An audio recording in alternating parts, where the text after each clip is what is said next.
38-year-old carpenter Anthony Downs is suing former neighbors, 45-year-old waitress Paula Nagel and her friend, 37-year-old homemaker Connie Barnett. Anthony says their children vandalized his car. Paula and Connie are countersuing for harassment. Order. All rise.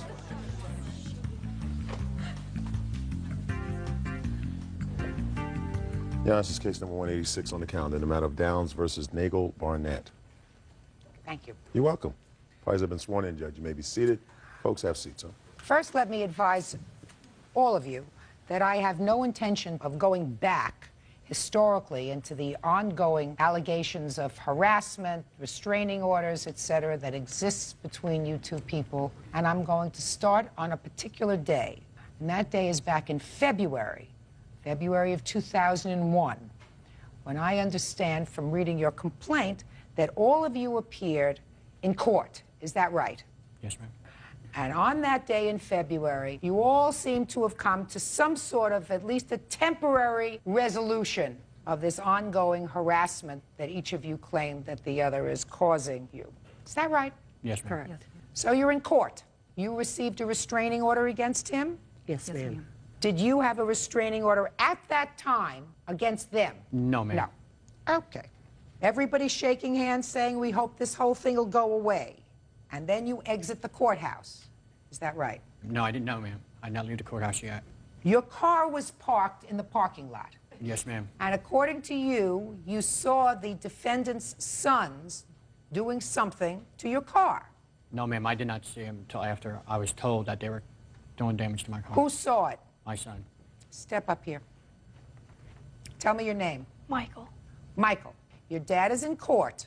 You went outside to wait for him? No, I was in the lobby where we were getting ready to get the papers, and as I looked around the corner because I was seeing if the car was okay, the next thing you know, I saw them. They were sitting there kicking the bumper. Who was? Jared, Jevin, and Tyler. These three boys? Yes, ma'am. All three boys? Yes, ma'am. Was your car parked there as well? Yes, ma'am. How far away from where your car was parked was the plaintiff's car parked? Okay, the plaintiff's car was parked like in the third parking space on the front of the median. My car was on the back side, about 3 cars down. So, a good distance away from his car? Correct. Step up here, all three of you. Names? Jared Barnett. Tyler Nagel. Jevin Barnett. Now, I've read the answer here, and the answer says that you guys were just playing around air karate kicking. Is that right? Yes, ma'am. Shh. Yes, ma'am. Yes, ma'am. Why were you air karate kicking around his car? Because we were mad because he got away with throwing a softball at my friend Tyler. So you were mad? Yes, ma'am. And you left court, and you went out and found his car. Is that right? Yes, ma'am. And he says you damaged the car. I didn't. You didn't. What about you? I wasn't even near it. Where were you? Well, 5 feet away from me. You were 5 feet away. You were there. Yes, ma'am. Were you air karate kicking the car too? Yes, ma'am. Did you know that they were doing that? No. You have photographs of the car? Yes, ma'am.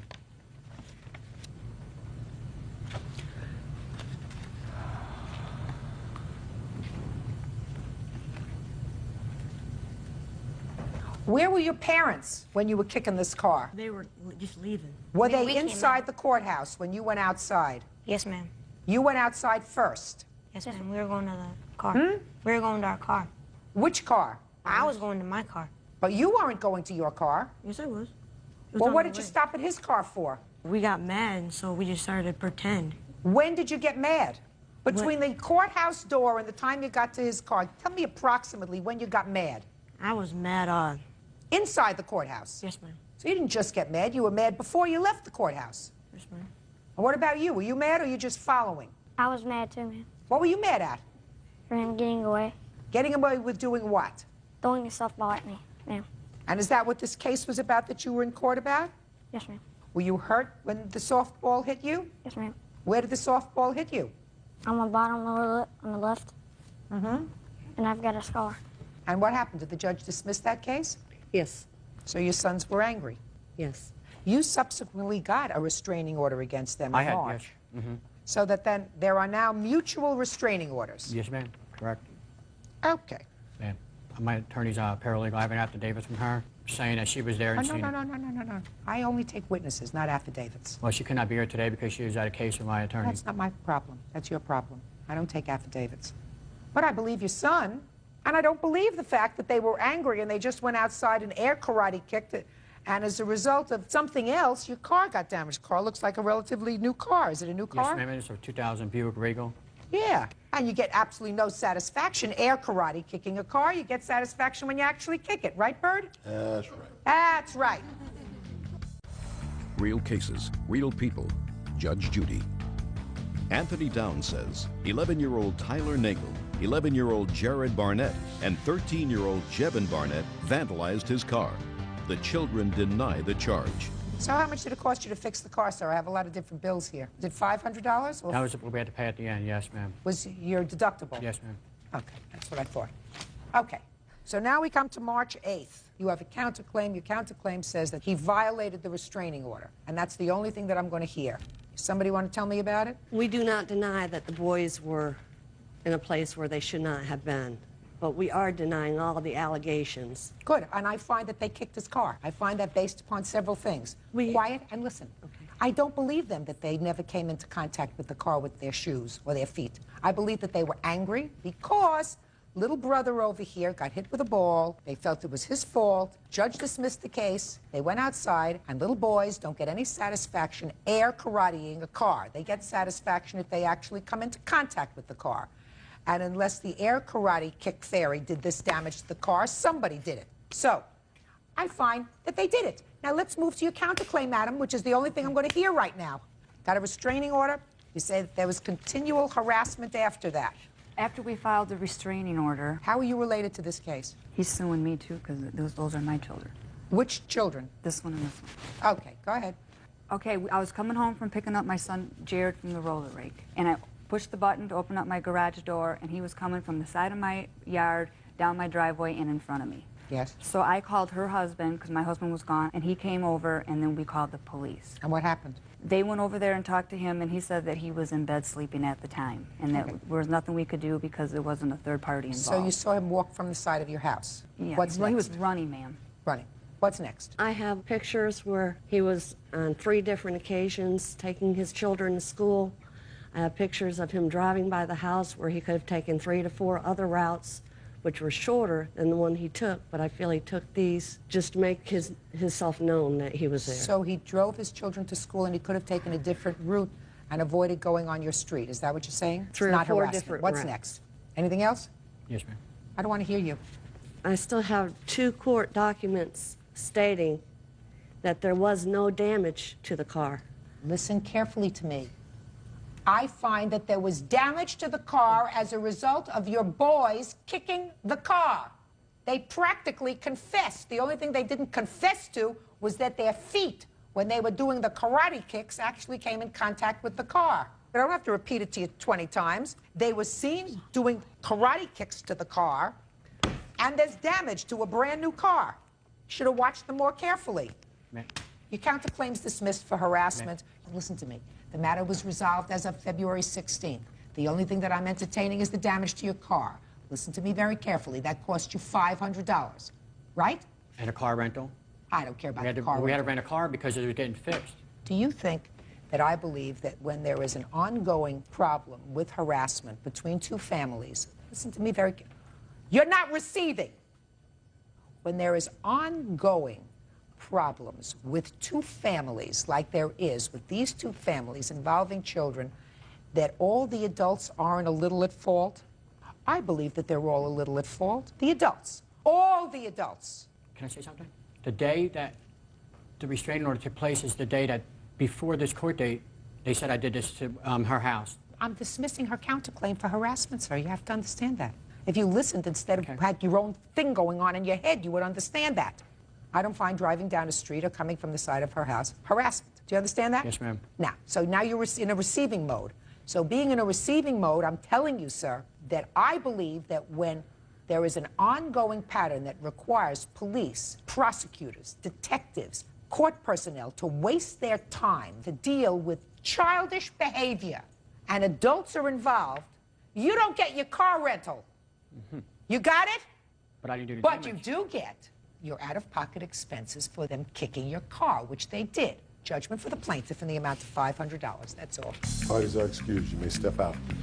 They had beaten Michael up several times. He was found guilty of assault battery against my son, Jared. They had me down, so I was kicking and punching, trying to get my way out of the fight. The father should have just broke it up, had boys shaking their Right. hands, and go on with life. And now the next case. All parties in the matter of Kettleson versus Kettleson. Step forward, please. 28-year-old cashier Jennifer Kettleson is suing her brother, 25-year-old welder Nathaniel Kettleson, for unpaid loans, the return of her belongings, and damages from an assault. Nathaniel is countersuing for storage fees. Ms. Kettleson, the defendant is your brother. I've read your papers, your complaint, and your answer. Nowhere in the complaint or the answer do I see the need for any child witnesses, so I'm going to have Bird take this child outside. Come on, buddy.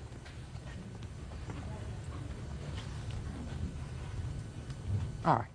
According to what I've read, you were living in Alaska with your children. Things weren't going well there. You spoke with your brother. Your brother offered to open his house to you if you wanted to relocate from Alaska to Montana, where he lived with his family. You sold some stuff, packed up the rest, and moved in with your brother. Things did not work out. You got into a major brouhaha with him, either a week or two later. According to you, he kicked you out of the house. Right. You want him to pay for the following: $500, which is what you say it cost you for a motel to stay with your family. $1,400, which is the amount that you say you had to borrow for airline tickets because someone else said that you could come to stay with them in New York. A couple of $1,000 for your aggravation. In addition, you claimed that he had borrowed some money from you. That's correct. Several $100s, and he didn't pay you back all of the money. Right? Correct. Mr. Kettleson, your brother, has a counterclaim. His counterclaim is you left, and you left a whole bunch of your stuff there, and then he and his family were relocating. Because he was a nice guy, he took your stuff with him when he relocated, and the van wasn't big enough to hold his stuff, so he had to put his stuff in storage, and he wants you to pay for the storage for his stuff because he took better care of your stuff, right? That's correct. Are you all nuts or what? Ms. Kettleson, if you go and live with somebody, a member of your family, and things don't work out, you believe that there's a contract, and the contract existed between you and your brother to provide a home for you and your children, even if the situation became intolerable? And that's why you believe he's responsible for this $1,900 in expenses you had to move out of his house? Your Honor, he called me up and he said that we can come down and stay with him. And he seemed very, very polite about it and everything. And he had to convince me to come down. You're a big adult. Do you think if a living arrangement doesn't work out with a relative, you're entitled to further relocation expenses? Yes, I do. Wrong. I don't have to hear anymore. Forget it. That doesn't happen. And your aggravation as a result of that also doesn't happen. You take your chances. You moved from Alaska, where you weren't doing well, to Montana in the hopes that you would do better. Didn't work out, so you moved on. That's not a lawsuit. That's called unfortunate. Your Honor, he said that he would be sending my stuff to me. I have a letter from him about that, and... Okay, so he has some of your belongings. Right. Fine, let's talk about the loans first. We'll talk about the belongings second. Loans, when did you lend him money? I lent him money on October 10th, or 18th. How much? $300. Is that right? That's correct. Did you pay her back? I paid 200 of that back. You have any proof of that? No. She says you other paid than back testimony. $150. Yes. Wasn't expecting it to go this far. Okay. What was the next loan? When was that? October 18th. What were the circumstances surrounding that loan? He brought his daughter over so I can watch her and while he went somewhere, and he asked me for $100. Is that right? I believe so, yes. This Did you is give at her the back that hotel. money? No, I did not. Fine. So you owe her $250. That's easy. What else? It says right here, I will get my taxes back in about 2 weeks. It should be enough to mail your stuff. What do you want me to do with the stuff that you left with Maurice? Don't worry, I am going to send all that you left there.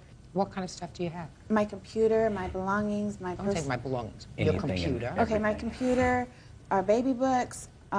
There's no baby books. Yes, there is.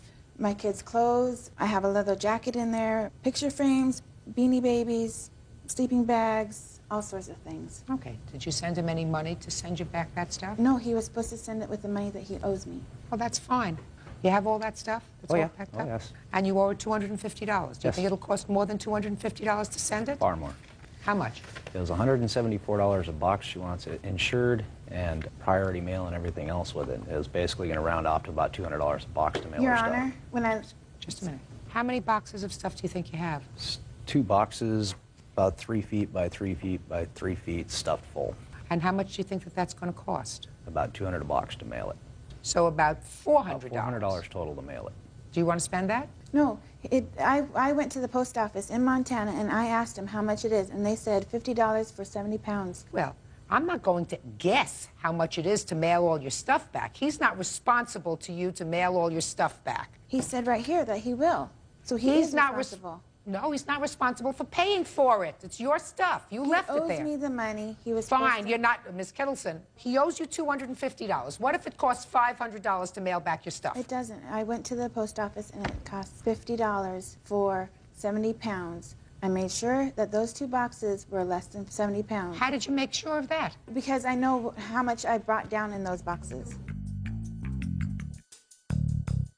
Miss Kittleson, you're going to have to make arrangements for payments. The stuff is all boxed. He's prepared to turn it over to you. You have to make arrangements to get it. That's your job. Do you understand? Yes, I do. Good. In the meantime, he's going to give you the $250 that he owes you, and that may help to defray some of your costs. He should also pay for the tickets, at least from Montana to New York. Oh, he's not paying for that at all. I just explained that to you. Okay, then the hotel and stuff. He's not paying for that either. He Salvation should have Army to and my because wife's it was boss paid his for this fault that hotel. I had to leave. He said, come on down here and stay with me. You can stay with me until you get settled. And then he And then there was a fight. Yes. And it didn't work out. So you left. No. And evidently you left not under terrible circumstances. Oh, yes, it was. Well, he said the next day you were babysitting for his daughter. 2 days later. 2 days later, you were babysitting for his daughter, which is when you came in. Miss Kettleson, get over it. He doesn't pay for your airfare. He doesn't pay for your hotel. He pays you the money that he owes you, which is $250, and you make arrangements to get your stuff, which is boxed, period. I have to pay $1,349 because for my airfare ticket from Montana to New York because of the way he was to me. No. Yes. No, Miss Kettleson. $1,449 she No, could have rented a place to live in Montana. Miss Kettleson, what if you decided to relocate to Paris? And the airfare to Paris is $5,000. You think you should pay $5,000? If that's the case. Bye. You count the suits likewise dismissed. It's nonsense. Parties are excused. You may step out. Business owners Diana Irwin and her husband Stephen are suing former friends, 19-year-old T.J. Cuddy and 24-year-old Rick Large. The Irwins say they hired the defendants to look after their house, and instead, they threw a party. T.J. has a separate lawsuit against the Irwins for the return of a down payment on a bike. Order. All rise.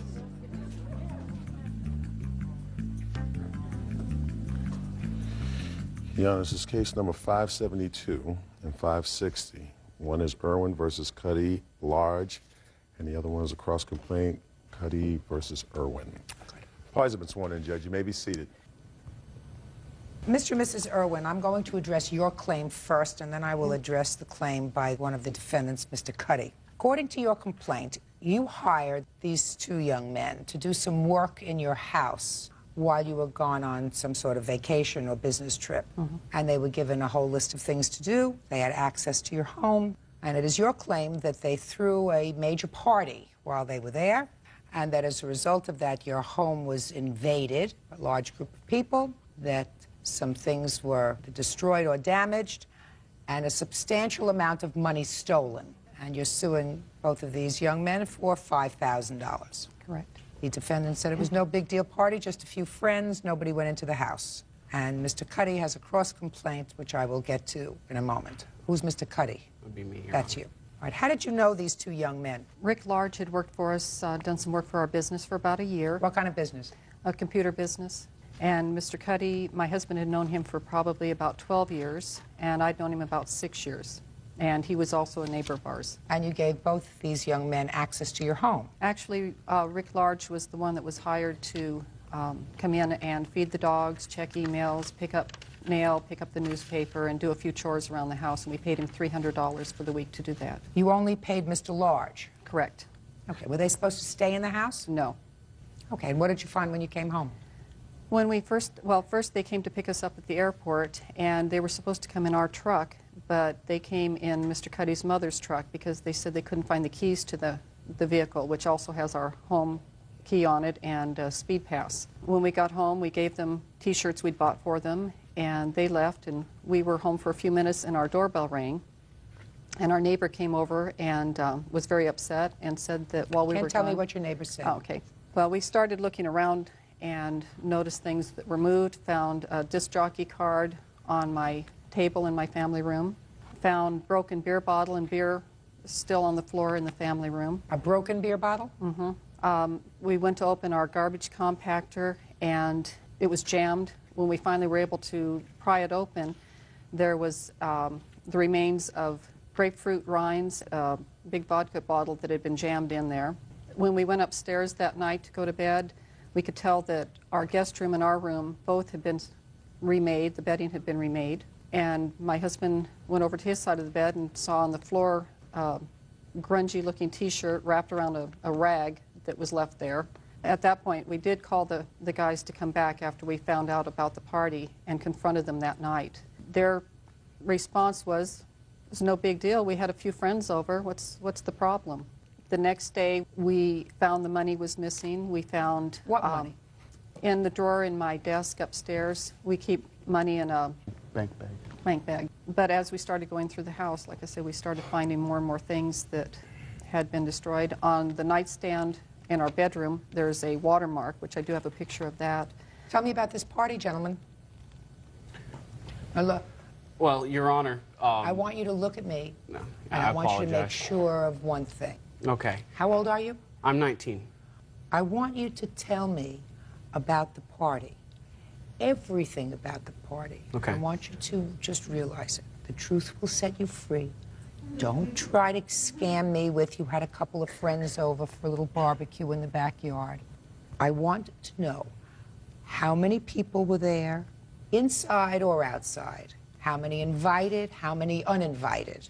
How many just showed up? How many people showed up? Approximately on Friday night, we had about 40 people show up. Oh, okay, so you had about 40. And how many people had you in... Big, I read your papers, so, but you know, I've had teenagers, so I know. I understand. Okay, good. So you had about 40. Your Honor? Could there have been 50? It's a possibility, yes, but Oh, it's not so likely. there could have been 50. How many did you invite? I personally didn't invite anybody to the party.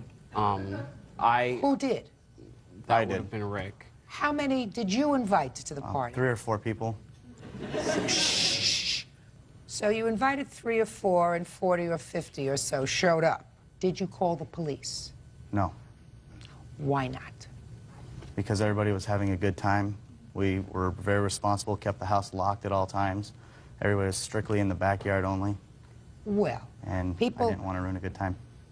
Well, Judge, Mr. the police were called. Just a second. Mr. Large, you know that your conduct was unacceptable. You had a party, you had alcohol at the party? Speak. Yes. Who purchased the alcohol? I purchased some of the alcohol. All right. How much beer did you purchase, sir? I didn't purchase beer. I purchased a bottle of gin. Yes. And that was it. You mean that 40 or 50 people survived for an evening of revelry on one bottle of gin? No, actually, people brought their own alcohol. Really? So they were smart enough to come and bring their own stuff. Now, so you want to tell me how many hours this party lasted? I don't know, about 8. All right. So are you telling me, sir, that in an 8-hour party where everybody was drinking, nobody had to use a bathroom? No, actually, they did, and I instructed them they weren't to go in the house. So where did they use the bathroom? Where did they go potty? I told them that they needed to go to a McDonald's down the street or somewhere down the street. Sure. Real cases, real people. Judge Judy. Diana and Stephen Irwin claim former friends T.J. Cuddy and Rick Large were hired to look after their home. The Irwins say the boys threw a wild party and trashed their house. So who slept in the beds? Nobody slept in. I slept in a guest room, on the guest room bed. Well, is that part of your agreement? Well, that you were supposed to stay in the house? They let me, I actually live with the Irwins. They told me they treated me like a son. They had welcomed me everywhere. You know, they said, you're welcome. Was it your arrangement on this weekend that you were to stay in the house? No. Miss Irwin, Yes. let me make myself clear. We are not going to entertain your missed money. Right. And I'm going to tell you why. Because it doesn't sound logical to me that somebody goes away and leaves two young men with access to their home and leaves what you claim was $8,000 in cash in your top desk drawer. Doesn't sound kosher to me. So I'm going to entertain your claim of whatever damage was done in your house, because I believe that both of these young men are absolutely responsible for that. Because if they invited 3 or 4 people and 50 people showed up, the first thing that you do if you are responsible is you get on the phone, you call the police, and you say there are people trespassing on this property and I want them removed. They chose not to do that because, according to Mr. Lodge, they were all having a good time in this party that lasted 8 hours. To me, a party lasts 4 hours and then your company goes home and that's it. So, tell me exactly what was damaged, how much it's going to cost to fix it, because that they are responsible for. Well, I did want to say that the police were called 2 nights. It was a long party. It was a long party. Well, and you know that you don't leave teenage boys in your house, 19, 20, 21 years old, in your house and say, the house is now empty. Because you know what happens? The word gets out into the street. Party! And everybody comes. They did note that they had planned the party well before we were out of town even. Right. And how did they do that? Did they do that by hiring, according to what I read in your complaint, a disc jockey? Yes. Was that disc jockey hired 3 weeks in advance? No, ma'am. When? We called the disc jockey 2 hours before a party. 2 hours before the 3 or 4 people that you had invited arrived? He was one of those. Huh? He was the person. 2 hours before the 3 or 4 people that you were having over for intimate barbecue in the backyard arrived, you called a disc jockey. Well, Your Honor, the disc jockey was a personal friend of Rick's, and when he called his friend, the DJ, he was at another party, and instead of keeping that party there, he decided to bring it with him. That's how all those people ended up at the Irwin's house. They get put off the premises by the police. Yeah. We understand that what we did was wrong. That Perfect. night, So then let's get to it. How much damage was caused? Well, we had to have the house rekeyed because we found that the... You're absolutely right. Rekeyed. How much? Let me just get out my little calculator. 75. 75.75. The What else? car had to be rekeyed, 96.54. No, on the table, I don't know how, or the nightstand, I don't know. I haven't gotten a quote on how much it will cost to fix the ring that's on there. Do you have a picture of it for me to look at? Yes, I do.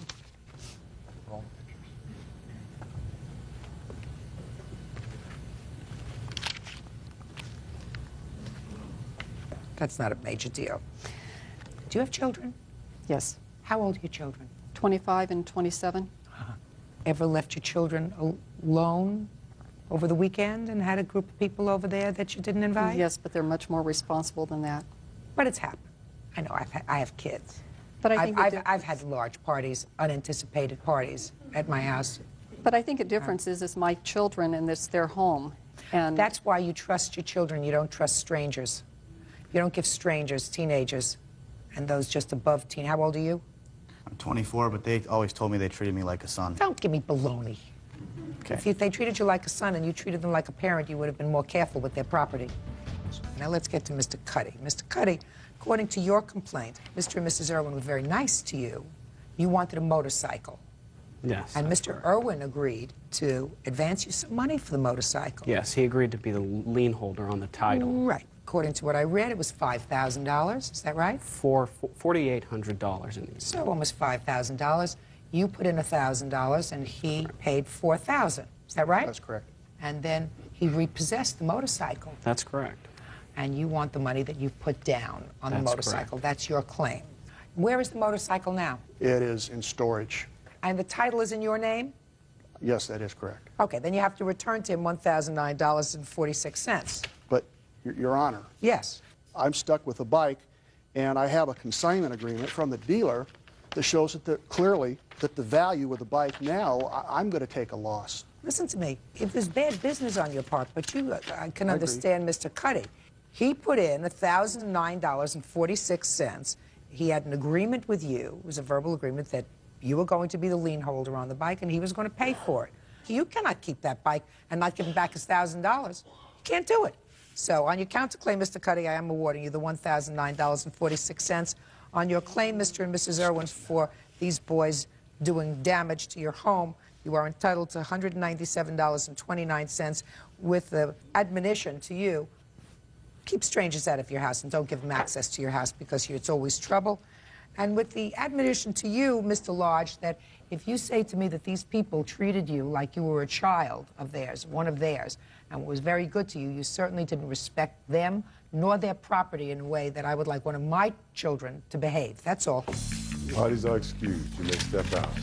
Their house looked better when we left than when we got there. The reality was it was 2 nights of parties and a barbecue. He said that the next time Diana went out of town, he wanted us to throw a party again and invite him. It's closure. That's what we purpose of coming. He's a shady guy. I mean, he's really a slime ball. Hopefully we can all move on with our lives and just go forward. And now the next case. All parties in the matter of Clem versus Randolph. Step forward, please. 31-year-old home siding installer Mike Clem is suing his fiance's brother, 17-year-old James Randolph, for kicking his car in a fit of rage. James says he became upset when Mike refused to give him a ride to work. Mr. Clem, the defendant is your soon-to-be brother-in-law, Yes, Your Honor. and he damaged your car Yes, ma'am. in a fit of anger, Yes, Your Honor. and you want him to pay for it. Yes. You acknowledge, sir, that you damaged this car, is that right? Yes, ma'am. Well, tell me why you did that, and when you did that, and why you shouldn't be responsible for paying for it. Well, at the time, I was extremely angry. What were you angry at? We got in a little fight because I was supposed to go to work that day. He said he would, and then... He would what? He would take me to work. At what time was this? It was maybe around 11:30ish. So at 11:30 you asked him, and he said he could, and then what happened? It was around 1 o'clock or so.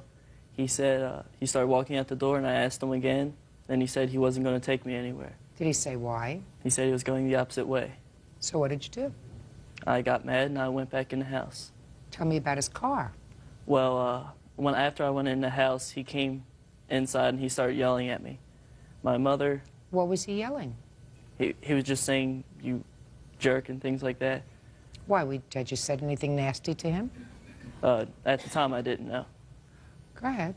So then he kept on, saying the same things. My mom tried to get him, to sit down and everything and just calm down. He pushed my mother out of the way, and then I got extremely mad. And then we both ended up actually getting in a fist fight. We haven't gotten to the car yet. Well, after that, after he left, I was very angry. I had to do something. He pushed Mom out of the way. So I went up to the car, and Which car? This car is up on blocks. And what'd you do? No, I just kicked it because I was so mad.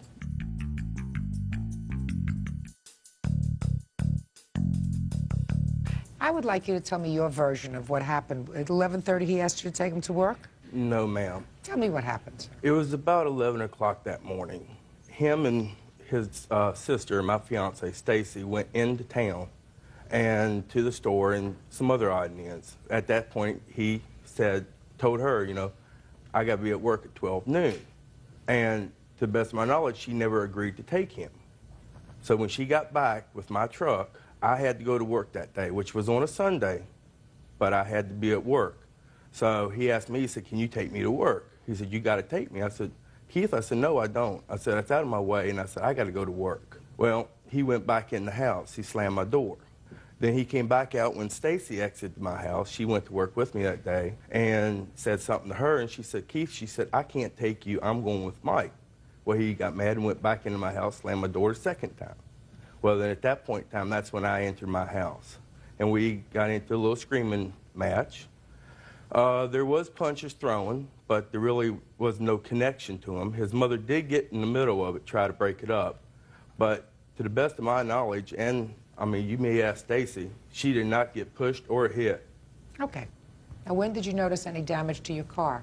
It was the following day. I was out in the yard with Stacy and my uncle, and I happened to look in my yard, and I seen a big dent in my quarter panel. And when I went up to look at it, me and my uncle, you could visibly see a footprint. Fine. So now, Mr. Randolph, I'd like you to tell me why you are not responsible for the damage. Well, as I told you before about my mom. I don't care about your mom. That doesn't give you license to go out and hurt his car. What's next? But the thing is, you know, I was so angry, and the car is old, it's all in blocks, there's a bunch of trash inside of it. Is that your defense? Yes, ma'am. Okay. Can I see the pictures of the car and the estimate for the repair, please? Yes, ma'am. And you can visibly see there is tires on the car, wheels and tires. At one time, there was a back tire off, and that was for us trying to push the dent out, and it would not come out. How many times did you kick the car, sir? 4 times on each side. That's nasty. Okay. Judgment for the plaintiff in the amount of $1,490. Thank you. Thank you. He's excused. You may step out. If you're going to do the damage, you're going to have to pay the price.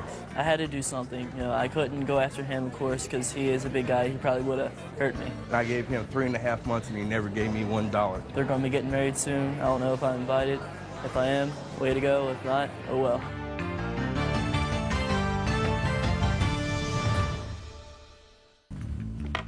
Yeah, this is case number 519 on the calendar in the matter of Gaines versus Roderick. Parties have been sworn in, Judge. You may be seated. Ms. Gaines, it is your claim that the defendant filed false assault charges against you after an incident that I can only describe as road rage. You want to tell me what started this incident and when it happened? Okay. I was on my lunch break. What date? It was on December 19th. 2001? 2000. Okay. Go ahead. What happened was Donna had ran a red light. You didn't know her before? No, I didn't. I didn't know her. She had ran a red light, cut across me. I looked over, and then she flipped me off. And then we started fussing back and forth. She had a phone. She had her cell phone on her. So she was in front of you? She was on the right side of me at that point. So she was on the right side of you on her cell phone? Correct. Go ahead. She started, at that point, she started coming across the line, over like she was trying to hit me. And I didn't know what was going on. So I moved out of her way to prevent an accident. Also, I noticed she had her kid in the car, in the back seat. So, you know, I'm trying to get out the way to avoid an accident. She pulled over at the same time. Behind you or in front of you? Behind me. And she got out of her car? Correct. And then what happened? Okay, at that point, I felt she had a kid in the car. She was endangering my life. She was endangering her kid's life. As a citizen, I went over there and asked, what is your problem? You're driving recklessly. You need to watch what you're doing. And is that what you said to her? Just that way? Correct, yes. Okay, go ahead. And I left. I got back in my car. I didn't run.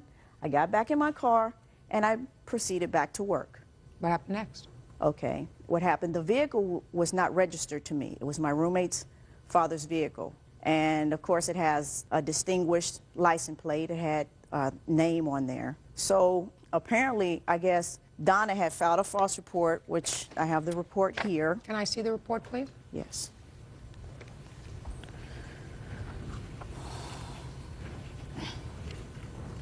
Okay, go ahead. Keep going. Okay. Donna had filed a false report, and apparently the detective was trying to find out who the vehicle belonged to. He called... Ultimately, you were arrested? No, I was not arrested. Ultimately, I was charged. Ultimately, the charges were dismissed. Is that right? Correct. And you are suing her for your attorney's fees, lost wages, and everything else for filing this false police report. Okay. Now I'll hear your version of the events, Ms. Roderick. Okay, Your Honor. First of all, I did not run a red light because where I pulled out of, there was no red light. It was a stop sign. It was a side road. I was coming out from my house. I was making a left-hand turn, just like as I should have made a left-hand turn, and all of a sudden, I hear honking in the back of me. That's incorrect. I don't want you to interrupt. Okay. I heard honking in the back of me. I'd had my 3-year-old son with me. I was in the left lane, and she was behind me honking. I then pulled to the right lane to let her pass because she was obviously aggravated, honking her horn. Don't interrupt her. You're interrupting. Okay. I moved into the right lane to let her pass. I figured she was in a hurry, you know. And then she didn't pass me. She stayed next to my car, and she was the one flipping me off. I couldn't hear what she was saying, but it was obvious that what she was saying was foul language, flipping me off. She then tried to put her car into my lane. I then slowed down. She then proceeded, she got in front of me, and this is while traffic is moving along us. She slowed down, and then she stopped her car in the middle of traffic, in the middle of the lane. She stopped in front of me. I couldn't pull to the side of the road because there's a sidewalk, there's no space to pull over. She then rushed out of her car. I had my cell phone because I was going to call the police. She came rushing out of her car towards my car. I have my 3-year-old son in the car. I got out of my car because I didn't know at this point she'd tried to run me off of the road. I thought she was crazy already at this point. I got out of the car. I told her that she needed to get back in the car. I was going to call the police. If you were afraid of me, why didn't you drive off? Don't talk. Ms. Gaines, because you were with a phone. You were in front She was in front of me. Don't answer her. This is interesting. She was in front of me, or I would have gotten away from her. There is a reverse on your car. You're demonstrating that you have a bad temper. Okay. So you're not helping yourself. Okay. Do you understand what I'm saying to you? Yes, I understand. Good. So now you're up to the point where you have your cell phone and you're going to call the police. Yes, and I told her if she, and we were in the middle of the street, traffic was going by, we were both in danger, and I was worried about my 3-year-old son in the car because we were right in the lane. I told her if she did not get back in her car and get going, I was going to call the police. She was in my face, threatening me, you don't know who you're messing with, and I attempted to call the police. She then tried to grab my cell phone from me. How did she do that? Well, she went to grab it, but it wasn't, I didn't let go of it. I pulled it back. Okay. At this point, she was then screaming. She grabbed me by the hair, pulled my hair, still cussing at me, and then she hit me in the forehead. At this point, I was scared. My son was crying. He was very upset. She got in her car and took off. I was very shaken, and I kept going. I pulled over when I could, and I'm on the phone trying to dial the police to let them know I'd just been assaulted. And I'm talking to the police, and I see a lady on this pulled over on the side of the road. She's waving at me, come here, and I then pulled up to this lady, and she asked me, are you okay? I saw everything. I got her license plate number for you, because it happened so quick. I was just stressed out. I was nervous. Luckily, the witness that I didn't know, she had saw everything. She gave me the license plate number. She was running late for an appointment, but she did leave her phone number for me in case she needed to be a witness in this. You have a police report? Yes, I do. May I see it, please? May I say something else later, Your Honor? Well, this totally independent witness who did stop to give the defendant her name, her telephone number, was very clear in the statement that she gave to the police. Police interviewed her via telephone.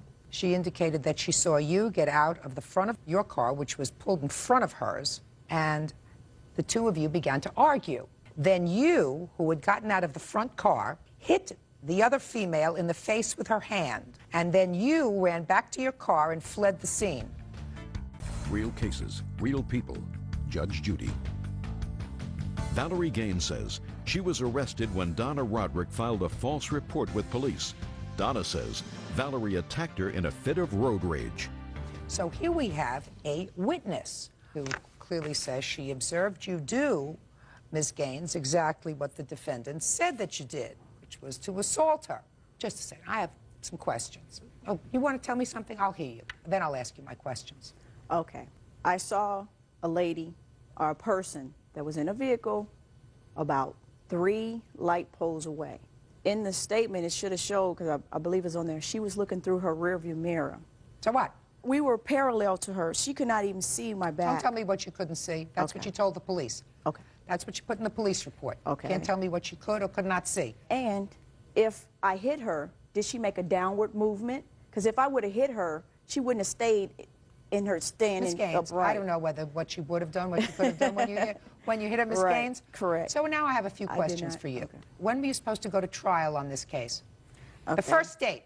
The first day I was supposed to go, I guess, January 24th. Oh. I did not know because... Just a second. Okay. Did you retain an attorney? I retained an attorney after I had went through 2 different... I went to court. Yeah, 2 times I had to go to court. And then at that time, I decided to obtain a lawyer. Just 1 second. You went to court once, and you asked for an adjournment to get a lawyer. Don't play... I don't understand you, Judge Judy. you asked for an adjournment to get a lawyer. And then you came back to court, and you didn't have a lawyer. So you asked for another postponement to get a lawyer? No. Well, what did you go to court twice for, Ms. Gaines? Okay. The first time I had to go to court, there was a bench warrant placed on me. So now you got a bench warrant and you appear. Okay. Correct. So you appear. And what happened when you appeared? What did the judge tell you? I can't remember exactly. Judge tell you that you should get a lawyer? Well, yes. At that Okay. Now, then you went back to court the second time. Did you come back to court the second time with or without a lawyer? No, I did not. What do you mean, no, you did not? I don't understand what that means. You did not come back with a lawyer. I felt that it was a frivolous case, and I was Pay hoping attention to my question. Yes. You were No, I told to didn't. come back with a lawyer, and you did not come back with a lawyer. No, I did not. And then the judge said to you, I told you to come back with a lawyer. I'm going to postpone the case again and come back with a lawyer. Correct? At that time, I thought we were going to go to trial, and I was not going to have a lawyer, but then we had to go for it because I thought we were going to dismiss the case. I was trying to get the case dismissed because I felt it was a frivolous case. So then you got a lawyer. And they wanted to pursue it. Then I did get a lawyer. And when you came to court with a lawyer, on the third occasion, did you go to trial? Yes, I did. You did? Yes. Very interesting. So the first time the lawyer appeared in court, you were ready to go to trial? Correct. But there was no trial? No. There was no trial because? It got postponed. Because it got postponed why? The judge postponed it. Because of time. Counsel did, Your Honor. The time, the judge, counsel the did. judge proposed. How many times did the witness, Miss Roderick, appear in court? I'm speaking. How many times did this witness appear for you, this witness who had nothing to do with this incident, wasn't your friend, wasn't your sister, wasn't your mother, wasn't anybody else? How many times did this person take time off from work or other business to come to court to testify on your behalf? I believe it was 3 times. Okay. And on those 3 occasions, she did not get to testify, is that right? No, she didn't. It was continued again. Right. That's what defense lawyers do. They continue. Put your hand down. They continue cases because what they do is they figure they're going to wear down a witness. And eventually, this Good Samaritan witness is going to get fed up with taking time off from work to come to testify at this trial. I believe that's exactly what happened. Well, I don't know whether it's exactly what happened or not, but it's probably pretty close. In any event, Ms. Gaines, you have absolutely no civil case against the defendant. Excuse me, Your Honor? Absolutely none. I have to believe that she made up this story. Now, perhaps if it were just the two of you, I would have a much easier time in believing that she just made up this story out of spite. However, the police interviewed a totally independent witness who appeared in court, maybe not 3 occasions, maybe 2 occasions, when either you or your lawyer requested a continuance and was prepared to testify consistent with her statement to the police, which was that she saw you hit her. Go ahead. Excuse me. Okay. I would like to say that it was not my lawyer that kept continuing the case. It was the judge, because there was so much time that was being delayed by other cases. Fine. It was the judge. It was the judge who continued the case. Okay. And the main thing was I was found not guilty. No, you weren't. You never went to trial. I did go to trial. I was found not guilty. Here's a deposition. I was found not guilty. So you did go to trial with just the 2 of you testifying, yes, and but we not the witness. testified. Exactly. The witness had missed work enough. Okay. I missed work too. Also, I have stress. Cares? You hit her. I missed stress. I did not hit her. Yes, you did. Yes, you did. I did not hit this yes, woman. you did. I did not touch her. I don't know what her problem is. I just Miss Roderick, I am not prepared to say, based upon what I have read today, you were not found innocent. You were not found innocent. That disposition says I was found not guilty. That's what it says. There is a difference between innocent and not guilty. The not guilty says that the district attorney took the case to trial because the district attorney felt that there was sufficient evidence to go to trial. And after trial, either the court or if there was a jury found that the district attorney had not sustained their burden beyond a reasonable doubt, which is clearly not the standard of proof in a civil trial. Civil trial, in this trial, the quantum of proof is a preponderance of evidence, which is more evidence than not. Okay. Clearly, the police had absolute justification for issuing a bench warrant for you. There is an independent witness who unfortunately didn't show up for the third time for trial, who told the police that she saw you hit her. So you have no case, Miss Gaines. How far away Your case was is she? dismissed. How far I have no away? idea. She's not here. What? That's all. Oh, I'm railroaded. I've been Step out. railroaded. I can't believe this. I'm glad that Judge Judy was able to see through her. I've lost a lot of money. I did the right thing by calling the cops. This is BS. If she needs to say that to make people think that's what it was, that's fine. I did not touch her. All I know is she did put her hands on me. I got a lawyer to fight my case, and this is all BS. I don't know why it escalated. Maybe she was having a bad day. I'm telling you, I didn't touch her. She's irate right now, screaming and yelling. I'm telling you, this whole thing is BS. I should have just went on my own. That's on her. I don't really, that just shows how ignorant she is. This whole thing is BS. Look at her attitude now. She didn't touch me, though. And now the next case. All parties in the matter of Phillips versus Crane. Step forward. 21-year-old car service writer Billy Phillips is suing his ex-girlfriend, 21-year-old receptionist Emily Crane, for a down payment on a car. Emily says Billy took the vehicle back. Mr. Phillips, let me see if I understand your complaint. Okay. I really wasn't quite sure that I was reading it correctly. Okay. You and the defendant dated. She needed a car or wanted a car. You made the following agreement with her. You would purchase a car in your name. Correct. You put down the deposit, which was $1,000, Correct. and you were going to take care of the expenses on the car until she turned 21. That is correct. And when she turned 21, she would take over all of the payments and give you your $1,000. Correct. Before she turned 21, the two of you broke up. Yes. So after you broke up, you went and took back the car Correct. before she was 21. Yes. In the beginning Now of... you have possession of the car, Correct. and you want her to pay you the $1,000 deposit. Correct. Are you nuts?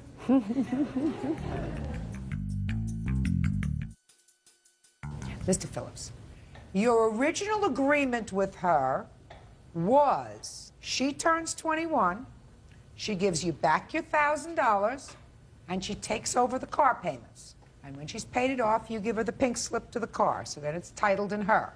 Correct. Right? Correct. What was the reason you took the car back before she turned 21? Because the car was still in my name.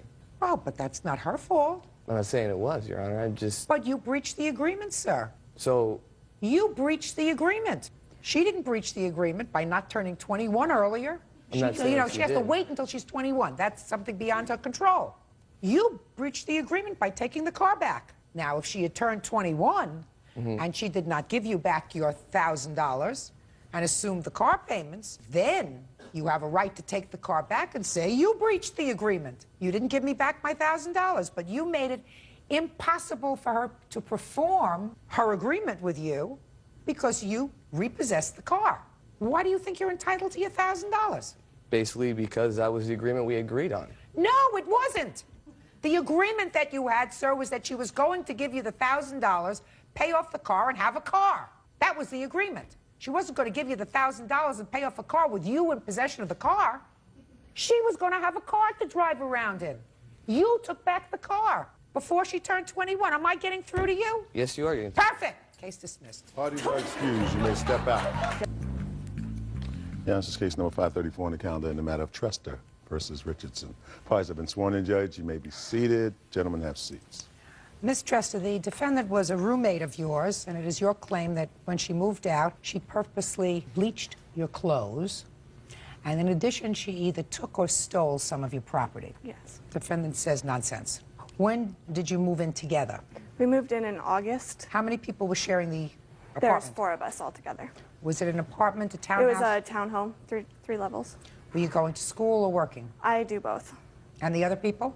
My brother and the other roommate work, and Layla was working at the time. When did you move out? I moved out on November 9th, 2000. Had you signed the lease? Yes, I had. So you broke your lease when you moved out? No, I had cleared it with our landlord. But you were breaking your lease by moving out early? Yeah. Okay. Tell me why you moved out. I moved out because I would come home various nights from work and pretty much in the living room, couch, entertainment center, everything was mine. and stuff was getting misused on my entertainment center, and my cats were purposely being let outside, and they weren't outside cats. And I was just, you know, I moved all my stuff up to my room pretty much. And a couple days later, I was in Cheyenne, Wyoming, visiting a friend. Cassandra called me and pretty much told me that it was unfair that I moved my stuff upstairs because, you know, all the roommates were using it.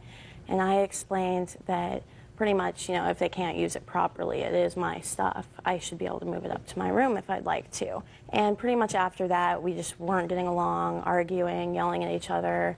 And I had previously been in a car accident. I didn't need any extra stress, so I figured it was better for both of us just to end the situation and for me to move out and move on. Now, Ms. Trestor, it is your claim that the defendant damaged some of your property, and that was on the 9th of November? Yes. Well, tell me about it.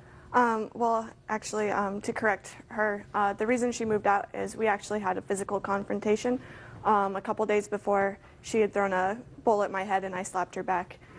She had thrown a what at your head? A cat food bowl at my head, and I had slapped her back. I went in later that day and apologized and was like, we'll work these things out. I know you lost your job, you don't have rent. I can cover you for a little bit longer. We just need to work on it. She wasn't paying her bills. How long hadn't she paid the rent? It was due on the 1st, so she moved out on the 9th, so it was 9 days late. And the main thing was that our bills she had written checks to bounced, and she was unwilling to take care of them. That was the problem, and she was like, I'm too busy to take care of it, so I was like, well, you need to take care of it or get out.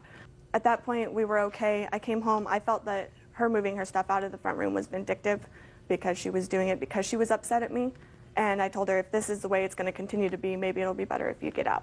I would rather have you out. She said that I was overreacting. We needed to talk about it. So I was like, we'll talk about it when I get home from work the next day. She called me at work from that day, that was on the 7th, and told me that she was moving out. I went home that night to monitor things getting moved around because, of course, things always get taken when people move out. And her mom and her were egging me on to fight, saying that I wasn't tough enough, so I went up into my room and stayed until I had heard that they'd left. When I left, I came downstairs to grab all my stuff because while I was up in my room, I heard her and her mom constantly going, is this Cassie's stuff? If it is, I don't care, break it. It's not mine. I don't care, break it. Hearing things thud, hit the wall, laughing, just very horrible things. So when I came downstairs, the first thing I went to was my clothes because that's most important to most girls. But and I went into there and the bleach was just overwhelming. Like my eyes started burning. On what floor is the laundry room? It's on the first level. The 2 bedrooms are upstairs, so I came downstairs and I could smell bleach as soon as I got to the bottom of the stairs and went in there. And lo and behold, all of my clothes have bleach on them. And the bleach bottle was standing up and had the cap on it. So I called the police and made a report, and that's this for you. What other items do you say that the defendant has of yours? Clothes, books. She had also borrowed a bunch of things from me because I always was open to letting her borrow whatever she wanted as long as she returned it. And I'd asked for her to give that stuff back before she moved out, and she said that she would and never did. She moved out, and about 2 weeks after she was completely out of the house, I came home, and there were multiple things missing, including almost half of my wardrobe. I had barely anything left, and of course, I live with 2 boys, so they're not borrowing it, and she still had the keys at that time that she was unwilling to give because she stated that she was still on the lease until I got a new person on the lease, and she was entitled to come over. I'll hear you. Thank you. Actually, the night we were moving out, about a couple days before, about me throwing a cat bowl. I don't care about cat bowl. I care about her bleached clothing. Yeah, the night we were moving out, I had quite a few friends over helping me pack, and my own mother. And my mom had gone in the bathroom saying, you know, is any of this stuff yours, Layla? And I said, the bleach is mine, but there's not enough to even worry about taking. There was probably like an inch left in the bottle, so I wasn't even going to worry about it. And I also, if you would like to look at it, my mom was supposed to be my witness today because in the police report you can see that Cassie actually said my mother bleached her clothes. I don't care if it was her mother or if it was you or one of the friends that you brought over. Okay. Madam, you're responsible. Okay. I mean, that's easy. Nobody bleaches their own clothes. Can I make another point, please? Just a second. Nobody bleaches their own clothes. And if you just said to me, I was there with my mother and some other of my friends who came to help me move, it's clear to me that she did not bleach her own clothes. So either you bleached her clothes. I can't imagine your mother being immature enough to bleach her clothes, but maybe one of your friends. Maybe your mother, when she got annoyed and she said, is this bleach yours? And you said, yes, but it's not worth taking because there's only an inch left in it. And she said, fine, and poured it out. Something like that, but you're responsible for her clothes. Next. Real cases, real people. Judge Judy. Cassandra Trester says ex-roommate Layla Richardson owes for bleaching her clothes. Cassandra also claims that while moving out, Layla stole her belongings. You have any of her clothing? No, I don't. I'm going to say it again. Do you have any of her clothing? No, I don't, ma'am. And can I just say one more thing about Sure. when I was moving out? We were moving out, and I got my stuff in trucks to go to the storage unit to put in there, and it was about 8:30, and we were walking right past that bathroom. I didn't smell any bleach. I am really unaware of what happened, honestly. If you can look at the police report, that would be great. Why would you think she would bleach her own clothes? I really don't know, but... Now, what's the value of the clothing that was bleached and destroyed? Sorry, I don't have it all added. I have it all added in between. Okay, let me have it. Turtleneck, which was $80. Trans 9 pants, $80 as well. Long sleeve blue shirt, just $20. Pair of jeans, $50. Black short sleeve shirt worth $20. Blue Chinese riding shirt, which is $30. A black sweater, which is $30, and pajama bottoms worth $10. $320. Now, you have no direct proof that she stole anything from your house. Actually, I do. I'd like to hear the proof. Jeremy called me and was like, Layla just came over.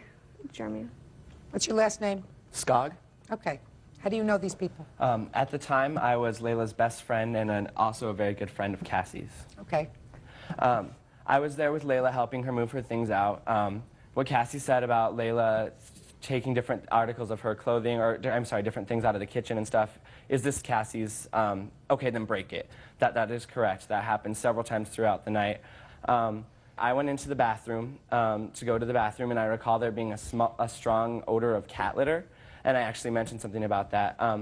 After I left the bathroom, only 2 people went into the bathroom before Cassie found the bleach, which was Layla and her mother.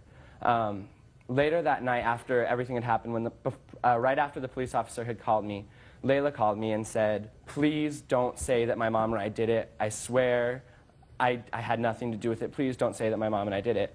I told her I'd already talked to the police officer and that I said I wasn't positive that she had done it, but that I had told the police officer that the only 2 people in the bathroom were Layla and her mother. A couple days later, she called me and said, I want you to see how cute I look today. Can I come over? I said, absolutely. She came over and she was wearing the purple floral skirt of Cassie's that she had lost and the gray New York sweater. And yeah, just a second. Yes? I'm sorry, I obviously didn't steal any of her clothes. Well, let's talk about that particular outfit.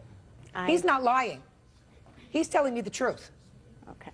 Well, He's telling me the truth. That's what he saw you wearing. Okay, well, actually, I don't have a pink floral skirt or anything. You don't have one that belongs to you. Correct. No, I don't wear skirts, ma'am. Listen to me. I don't have Listen to me. her clothes. He's not lying to me. How do I know that? I don't share my secrets, but I know that he's not lying to me. And then I believe almost every day that week, she had come over wearing something that I recognized as Cassie's. The gray New York sweatshirt that she was wearing, or the sweater vest that she was wearing at the time, actually was one of the reasons that these 2 were fighting, was because Cassie, it was her favorite sweater, and she'd asked for it back several times, and Layla refused. Every time we went to Layla's house that she was wearing it, she would take it off before we even went into the house so that Cassie didn't see it. Layla has her lip and her eyebrow pierced. She had Cassie's horseshoe barbell in her lip and a barbell in her eyebrow as well, which belonged to Cassandra as well. I've seen her in the clothes several times. Cassandra doesn't get any high marks for having places to put those. Actually, I don't have that many places. They're extra for my belly button. She used them for her eyebrow ring. I'll hear your witness. You have a witness? Yes, Is that why you his brought name this is person? Steven Snow. He was there the same night also. Okay, Steve, I've already decided that she or her mother bleached the clothes. So I want you to pass over the bleaching. I don't want you to waste your time with nonsense about the bleaching. She or her mother bleached the clothes. What do you know about any other clothes that are in Miss Richardson's possession that don't belong to her? Do you know anything about that? I do not. Good, then you may be seated. Miss Richardson. Yes? you're going to lie big. You don't lie over $500, which is what the plaintiff is suing for. She's suing for $500 for her clothes. The bleached clothes alone come to $320. I would give her the $500 just because you were nasty. But I found that you do, in fact, have other of her property that you decided for some reason to appropriate for your own use. I would suggest you better grow up. Judgment for the plaintiff in the amount of $500. That's all. Thank you. Parties are excused. You may step out. Stuff was being thrown around, but nothing was broken. I was in the same bathroom, didn't smell any smell. The judge knew he was telling the truth. He's only there for 10 minutes. I'm sure he knew a lot. Maybe she's vindictive. I don't know. I think the truth came out, and I'm glad that it happened. And now the next case. All parties in the matter of Tao versus Perry. Step forward, please. 27-year-old claims adjuster Daisy Tao is suing ex-boyfriend, 33-year-old graphic artist Adam Perry, for an unpaid loan. Adam says the money in question was to pay Daisy's bills. Ms. Tao, the defendant is a former boyfriend of yours. I gather that you lived together for a brief period of time. You claim 2 loans to the defendant totaling $2,500. Relationship is over. You want your money. Yes, that's correct, ma'am. I did not live with him, though. That's not correct. You did not? No, I never lived with him. Okay. When, I'll get to you in a second. When was the first loan? On February 9th, 2001. What was it for? He's told me that he was behind in rent, car payment, that he didn't have any money, and so I helped him out. I gave him a loan of $1,500 that we agreed upon that he would pay me back when he got his taxes. And in March, he told me that he was still short and behind on his mortgages. Put your hand down. And so then I had to loan him another $1,000. And so at that point, I was getting a little concerned, and I did tell him that I expected him to pay me back. He agreed to this and said that he would pay me back in the summer, because at the time he was unemployed and trying to go to school. Where were you living in February of 2001? I lived at home in Little Canada, Minnesota. At home with whom? With my family. Where were you living in March? At home. And where was the defendant living? He lived in Dayton, Minnesota. Were you working? Yes. Did you ever stay over at his house or apartment? I would go to see him once in a while, yes. I'm asking you a question. I expect honest answers. Do you understand? Did you ever stay over at his home? Yes, I've spent the night at his house, yes. On an average of how many nights a week? Maybe once a week, once every 2 weeks. Now, Mr. Perry, it is agreed that she gave you $2,500. Yes, Your Honor. Now, you tell me what that money was for. In January, Your Honor, she wanted to move in together. I had a relative living with me, and she asked if I had my relative move out. Your Honor, that is not true. I don't want you to interrupt him. So my cousin moved out, and she agreed to roughly pay half of the bills, which I have a list of a couple of months, which total a little over $1,100, and she said she would pay half. That's not true, Your Honor. Do you want... I'm sorry, ma'am. I don't mean to be disrespectful. Then you can't speak when he's speaking. When, according to you, did she move into your home? In early January. She moved all of her clothes and belongings and... She had clothes, belongings, hair dryers, curling irons. Are you telling me, sir, that she moved all of her personal belongings from her parents' house into your house? She wasn't living at her parents' house, Your Honor. Where was she living? She would stay at some friend's house, and she moved from place to place, and that's why she asked, because she was going to switch her job position and move closer to where I lived so that we could be together. So she moved in January? Yes, Your And she agreed to, according to you, roughly pay half the expenses? Exactly what my cousin was paying, which was about $500. Well, now you changed the story. Mm-hmm. So which is the story, that she agreed to pay for roughly half the expenses, or that you had a fixed amount of $500? It was about $500, Your Honor. Now, about $500, sir, isn't an agreement. No. So what was it? Well, let's say this. She moved in January. Yes. Did she give you a check in January? No. She did not no, give me... Shh, no. Okay. She gave you nothing in January? No. And then on February 9th, she did give you $1,500? Yes. Is that right? She said... Just a minute. And that was the beginning of February? Yes. So I assume you were going to tell me that at the beginning of February, having lived there for 1 month and having had an agreement with you that she would pay you roughly $500 a month, she decided to pay you for January. Yes, Your Honor. And February. Yes, Your Honor. And then prepay March. Yes, Your Honor. So that's $1,500. Yes, Your Honor. And then in March, Right, now she's already paid in March, for Yes. March. But in March, she gives you another $1,000. Yes.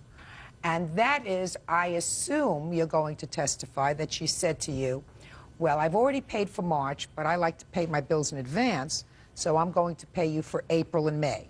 Yes, she gave me the money. Yes, that's what you're telling me. Yes, That's Your what she Honor. did. Is that right? Yes. Bull. That's not the way it works, sir.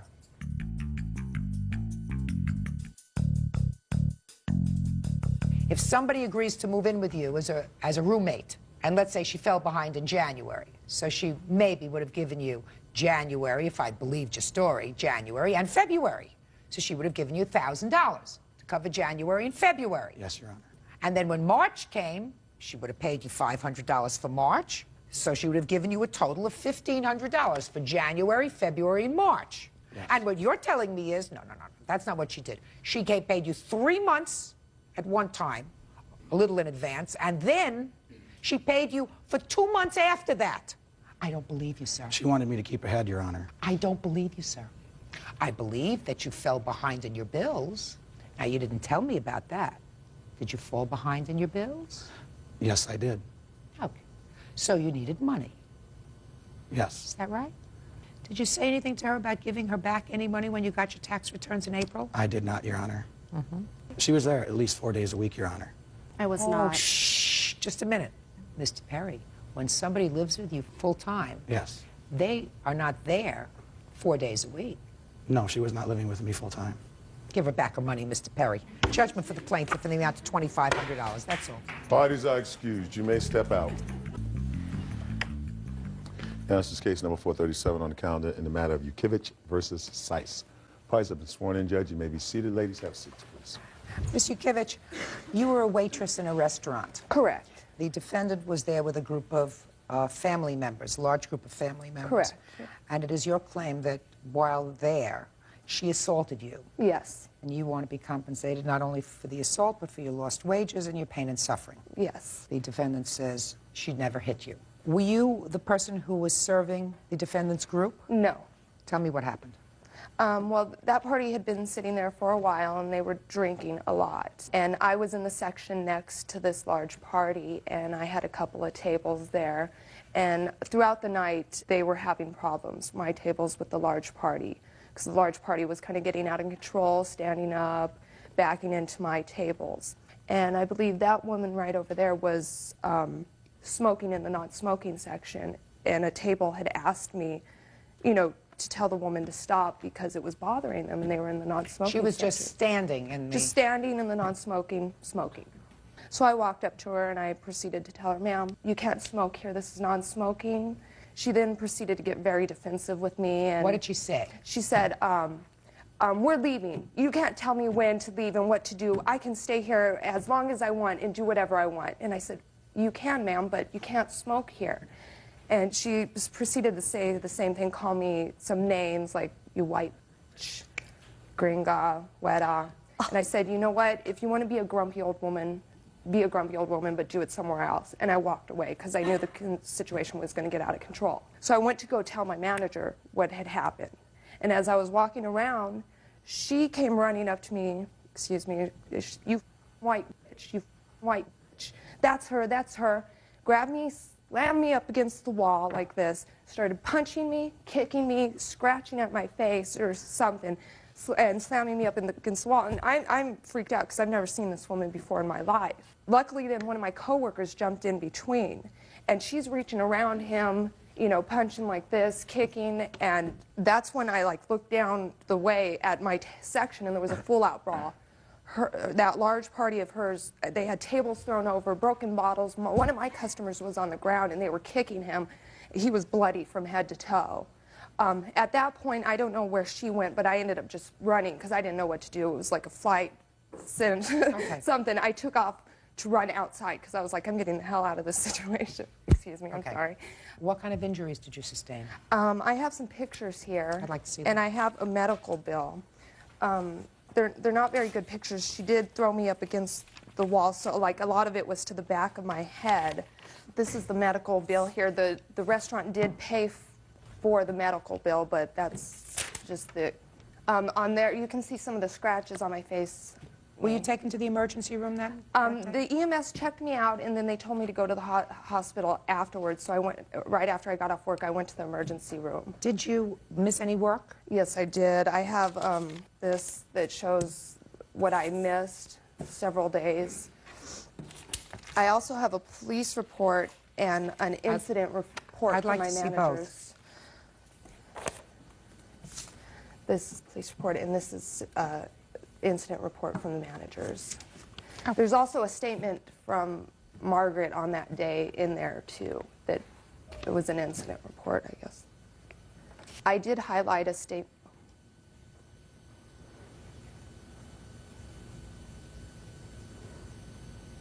Okay, Ms. Saez, now I'm ready to hear from you. You were having dinner with your family. Go ahead. Yes, but I believe we were there a different day because what she's saying is not at all the incident I was involved in. We were a party of 23, 5 generations. The incident, the way it started was I was walking Grandma out. She was walking out ahead of me. My witness was walking out ahead of me. And I sent Grandma off with someone else because I saw that they were having words with each other. The part where I walked in is where Hazel says, I didn't know we had a time limit, is what she told her at that time. Who's Hazel? This is my witness. Hazel's my niece. I didn't know we had a time limit. Right. So anyway, if you want, Hazel can tell you how the incident started with her, and she can tell you what went on. So that's what you heard. Go ahead. Okay. Well, what I heard them say, she says, you Mexicans never know when to leave. I work in a Mexican restaurant. Just a second. So that's, okay, all right, just a second. So that's what you say you heard her say to your niece? Yes. You Mexicans never know when to leave. Hazel says, I didn't know we had a time limit. And she says, yes, that's why nobody wants you people around, she told her. And then she proceeded to light a cigarette because she had been on her way out. And she tells her, you can't smoke here. It's a non-smoking area. And then she says, and besides, you're just jealous of my white skin and my blonde hair. Then turned around and walked out. Go ahead. So, you know, like, blood started boiling, but my daughter grabbed me at this time because there were some friends, other friends of ours that we hadn't seen in a while. So then afterwards I went looking for her. I felt she was being very rude. I approached her. I was on my way to approach her to discuss the situation. I put my finger up at her to, you know, to make the point. The 2 busboys jumped me at that time, grabbed me, and I do have some injuries and some, I'm disabled. I am on disability. I have metal fusions on my neck, arthritis spondylosis. You never brought this up. I've since then been, I've had 6 surgeries and been diagnosed with fibromyalgia and all this stuff. Anyway, so I can't move. I can't do that kind of stuff. I approached her. The bus boys jumped me before I even said a word. And they started, and they pulled my arms back, which causes a great deal of pain for me. So I started yelling and screaming, let me go, let me go. So my son saw this, and he came over. He says, I'll take her out. Don't worry about her. So he got me by the arm, and we went out. How do you think she got the scratches on her face, Miss Saez? I have no idea. As a matter of fact, if you don't mind, I'd like to see the pictures because APD and the fire department were there. They checked her. And, you know, according to the police report, it says that they just let her go. It says battery, but they didn't arrest me. Had they found any marks on her or anything, and it's an assault, they would have arrested me. They said they couldn't arrest her, that I would have to press charges. They didn't even arrest the people that assaulted my customer, and he was bleeding from head to toe. Real cases, real people. Judge Judy. Waitress Michelle Yukevich says she was assaulted on the job by customer Margaret Seiss. Margaret says Michelle insulted her with a racial slur. So my question to you is, why didn't you press charges on her? Is there any reason? Oh, it took me 45 days to get the police report, like seriously. And then I was waiting to go down and press charges. I know it's been a little while, but I mean, it's been in the back of my head. It's not going to happen. Okay. Had I hit her, Ms. Saez, I believe you made contact with the plaintiff. Let me tell you that. No, I let didn't. Let me tell you why I believe you made contact with all of your disabilities. Because when someone is assaulted, they want the person responsible to compensate them or be punished. If she were assaulted by somebody else, you wouldn't be here. She said that you assaulted her. According to your own statement, you were hot, you got furious, according to you, when you heard her make comments to your niece, and you were hot then. Then you went back to find her. And you didn't go back to find her just to have a discussion, because by that time, things were starting to get rowdy between the tables on your side and the tables on the other side, because this looks to me as if it turned into a free-for-all. So you had not only the opportunity, but you had the mental capacity at that moment to strike out at her. Your Honor, I wear these rings all the time, plus other ones. I just toned it down a little bit. These would have left some big bruises had I punched her. Look at the way the tables are set in the restaurant, there is no way that you can get her against the wall.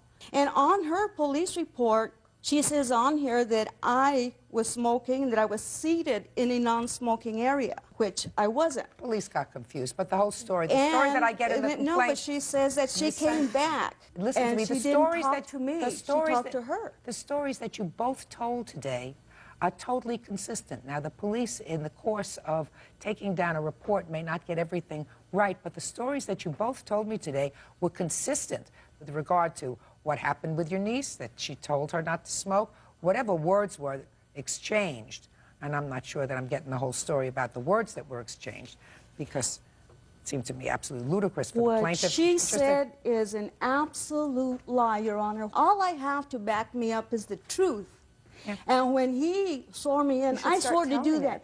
I would never was the word gringa used, anything like that. Nothing like that was ever said.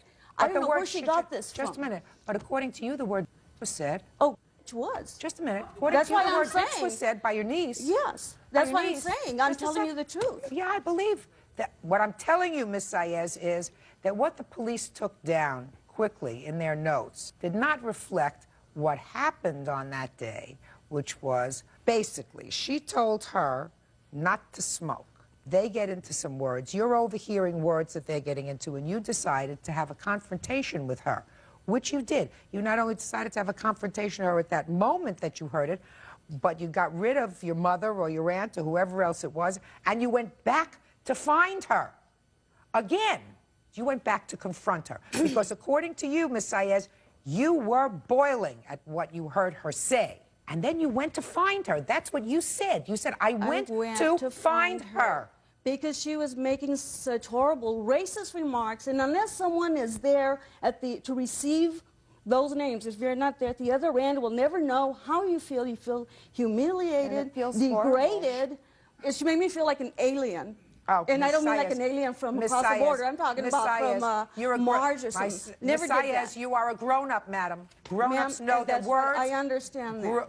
Words are different from acting physically. When someone is being a racist, yes, it is going to cause problems. No one likes to be labeled with names. So what kind of problems is it going to cause?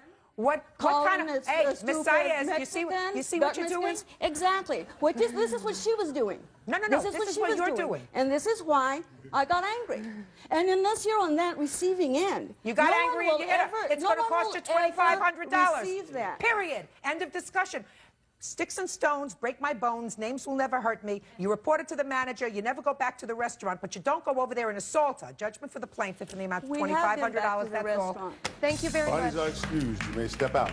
None of that ever happened. Absolutely none of it happened. Margaret, you know, proved my case just by her actions. Knock the out of the person, if you can. And now the next case. All parties in the matter of Dagrapont versus Sierra. Step forward, please. 67-year-old Paul Dagrapont is suing 28-year-old car salesperson Vanessa Sierra for the cost of a new puppy. Paul says when his granddaughter's Maltese was in Vanessa's care, the dog ran away and was hit by a car. Your granddaughter, I assume this is your granddaughter, had a little Maltese dog, and she wanted to breed and have a litter of puppies from her dog. You got the defendant's name. The defendant had a male Maltese. You brought your granddaughter's dog to the defendant's home for the purposes of having this liaison. Correct. And left her there, Yes. which was standard procedure, I assume. Is that right? I've never bred a dog before, so I don't know what standard procedure is. I haven't either. Well, hopefully the dogs know better than you do what's going on. In any event, having done that sort of thing a couple of times myself, that's what usually happens. You bring the dog and they try to get acquainted so that there is a little, for want of a better, there's a little foreplay. You know, they sort of get to know each other and like each other and stuff. But while the dog was in your care, the dog ran away. You want to be compensated for the dog because you believe it was the defendant's responsibility. Why do you think this was not your responsibility?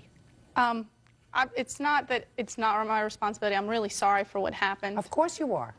It was just a strange situation. No agreement was ever, like, handwritten agreement was ever made. I mean, if I was a mean person or a bad person, I could have just simply denied having the dog. There was no proof or evidence that the dog was ever at my house. I don't understand that, if you were a bad or a mean person. He brought the dog to your house. Your agreement was that you were going to be paid for the breeding? Correct. Okay. How much were you supposed to be paid? We never agreed upon a price. We're going to discuss the fee later. Is that all correct, Mr. Davenport? Yes. So I still don't understand why you don't think you're responsible. The dogs were playing in the backyard and his dog got away. Right. The dog was brought to me on the day before New Year's Eve. I called him that evening to let him know that the dogs hadn't, as you called it, gotten acquainted or had their liaison, so to speak. They weren't actually getting along. My dog was chasing his dog around the house, and she didn't seem at all interested. He told me to go ahead and keep the dog overnight, which I did. I did inform him that I do work. I work the next day 9 to 9, and I would not be home. He asked me if anybody would be home. I told him my brothers and my father would. Okay. So he did ask who would be around. My brother put both dogs in the yard, and I do have pictures of my dog and the yard, which is completely enclosed. My brother went back to check on the dogs. He let them do their business because he didn't, this is very important, he didn't give me a leash. When he dropped off the dog, he didn't even come in the house. He just handed me the dog. I couldn't put the dog in the front yard to, you know, spent the entire New Year's Eve. Did you find out how the dog got away? No, that's the thing. I have pictures. My dog was still in the yard. My dog didn't get out. We don't know how the dog got out. Maybe somebody stole her. Yeah. Somehow the dog got away. Right. And I'm not disputing that fact. So you have to pay for the dog. Well, I mean, the dog should have been picked up earlier in the day. I wasn't home. I mean, I'm really sorry for what happened, and then... Miss Sierra, dog was entrusted to your care in a business relationship. You were going to be paid for the purposes of breeding the dog. If the dog was left in your care, was not returned, you have to pay for the dog. Simple. Did you replace the puppy for your granddaughter? Yes, we did. You did. And do you have the bill for the replacement puppy? We have pictures of the puppy. This is the new puppy, and these are the pictures of the old ones. Oh, this time you got her a little Yorkie. How's the new puppy? Playful. Looks adorable. Step up near your granddaddy. A girl or a boy? A girl. What did you name her? Minnie. How old is she now? I think 10 or 11 weeks. You taking good care of her? Yeah. Good. How much did you pay for Minnie? $700. You have the bill? I don't have the bill on the new dog. I have a canceled check on the old one, and this is the posters that we put up looking for when Rice was missing. And we have bills from the veterinarian that they require baby shots, so to speak. Okay, let me see the bill for the Maltese, please, and the vet shots. We put 150 of these posters out in the neighborhood looking for her. When we finally found her, you know, she was dead. She had been hit by a car? By a car. I assume that somehow she got out because if somebody had stolen her. I don't, like I said, I have pictures of the yard completely enclosed. Well, maybe your brother accidentally opened up the front door. I don't know. Dorothy, cost of the dog was $625, and all the vet bills with the cost of the dog come to $1,011. Judgment for the plaintiff. I'm glad you got a new puppy. Thank you. Yeah. Parties are excused. You may step out. Yeah, this is case number 511 on the calendar in the matter of Thomas versus Kelly. Parties have been sworn in, Judge. You may be seated. Ma'am, have a seat, please. Ms. Thomas, your lawsuit contains two parts. First, the defendant, who was your ex-boyfriend, you claim, assaulted you in July of last year. Is that right? That's correct. and you want several $1,000s as a result of that assault. Then you claim that a month later you let him borrow your car, and he totaled it, and it's impounded or something, and you can't get a driver's license until you pay the impound fees and towing fees. So you want him to take care of those fees as a result of totaling your car. That's correct. So let's deal with the assault first. Okay. Were you living together at the time of this assault? We were. And how long had you been living together? About 1.5 to 2 years. Tell me your version of the events surrounding the assault. Well, we moved out here. We got here in April from Delaware, and we hadn't been getting along like you should be getting along in a relationship. So things were difficult. And on July 21st, we had a really big argument. There was a party happening that weekend, and we were all going to go. And I stood in the doorway as he was trying to leave. And you were arguing at the time? Yeah, we were arguing. Verbally? Verbally arguing, yelling, slamming doors. I slammed a door. So he said, I want out of here, and started to leave? No, he didn't start to leave. We were downstairs, and we were talking about it, because at first... Okay, but you said you stood in the doorway, so he wanted to leave. At that time, and I didn't let him leave by standing in the doorway. Why were you preventing him from leaving if things were getting too hot? Because I didn't want to be fighting with him, and I wanted to talk about why we were fighting. It was all little things. I don't even know why we were fighting at the time. All right, so you're blocking the door. Right. And what happened? He picked me up and threw me, and then he kicked and punched me. That's a lie, Your Honor. Just a second. He picked you up and threw you where? Well, I was standing in the doorway. He was standing in front of me to leave. So he picked me up and threw me behind where there was a roll of carpet laying because the basement was being remodeled. Okay. And I landed on my, would have been right side from standing here to being behind to laying on this side. Okay, so you landed on your right side. Right. And so I had bruises here and here on my thigh. Yes. He kicked and punched me about 3 times per Where did he limb. punch you? In my, what's this, my forearm? The same place that you fell? Right. I was on the floor, and he came, and he kicked, and he punched me. Did you seek medical treatment? Yes, I did. I'd like to see the report.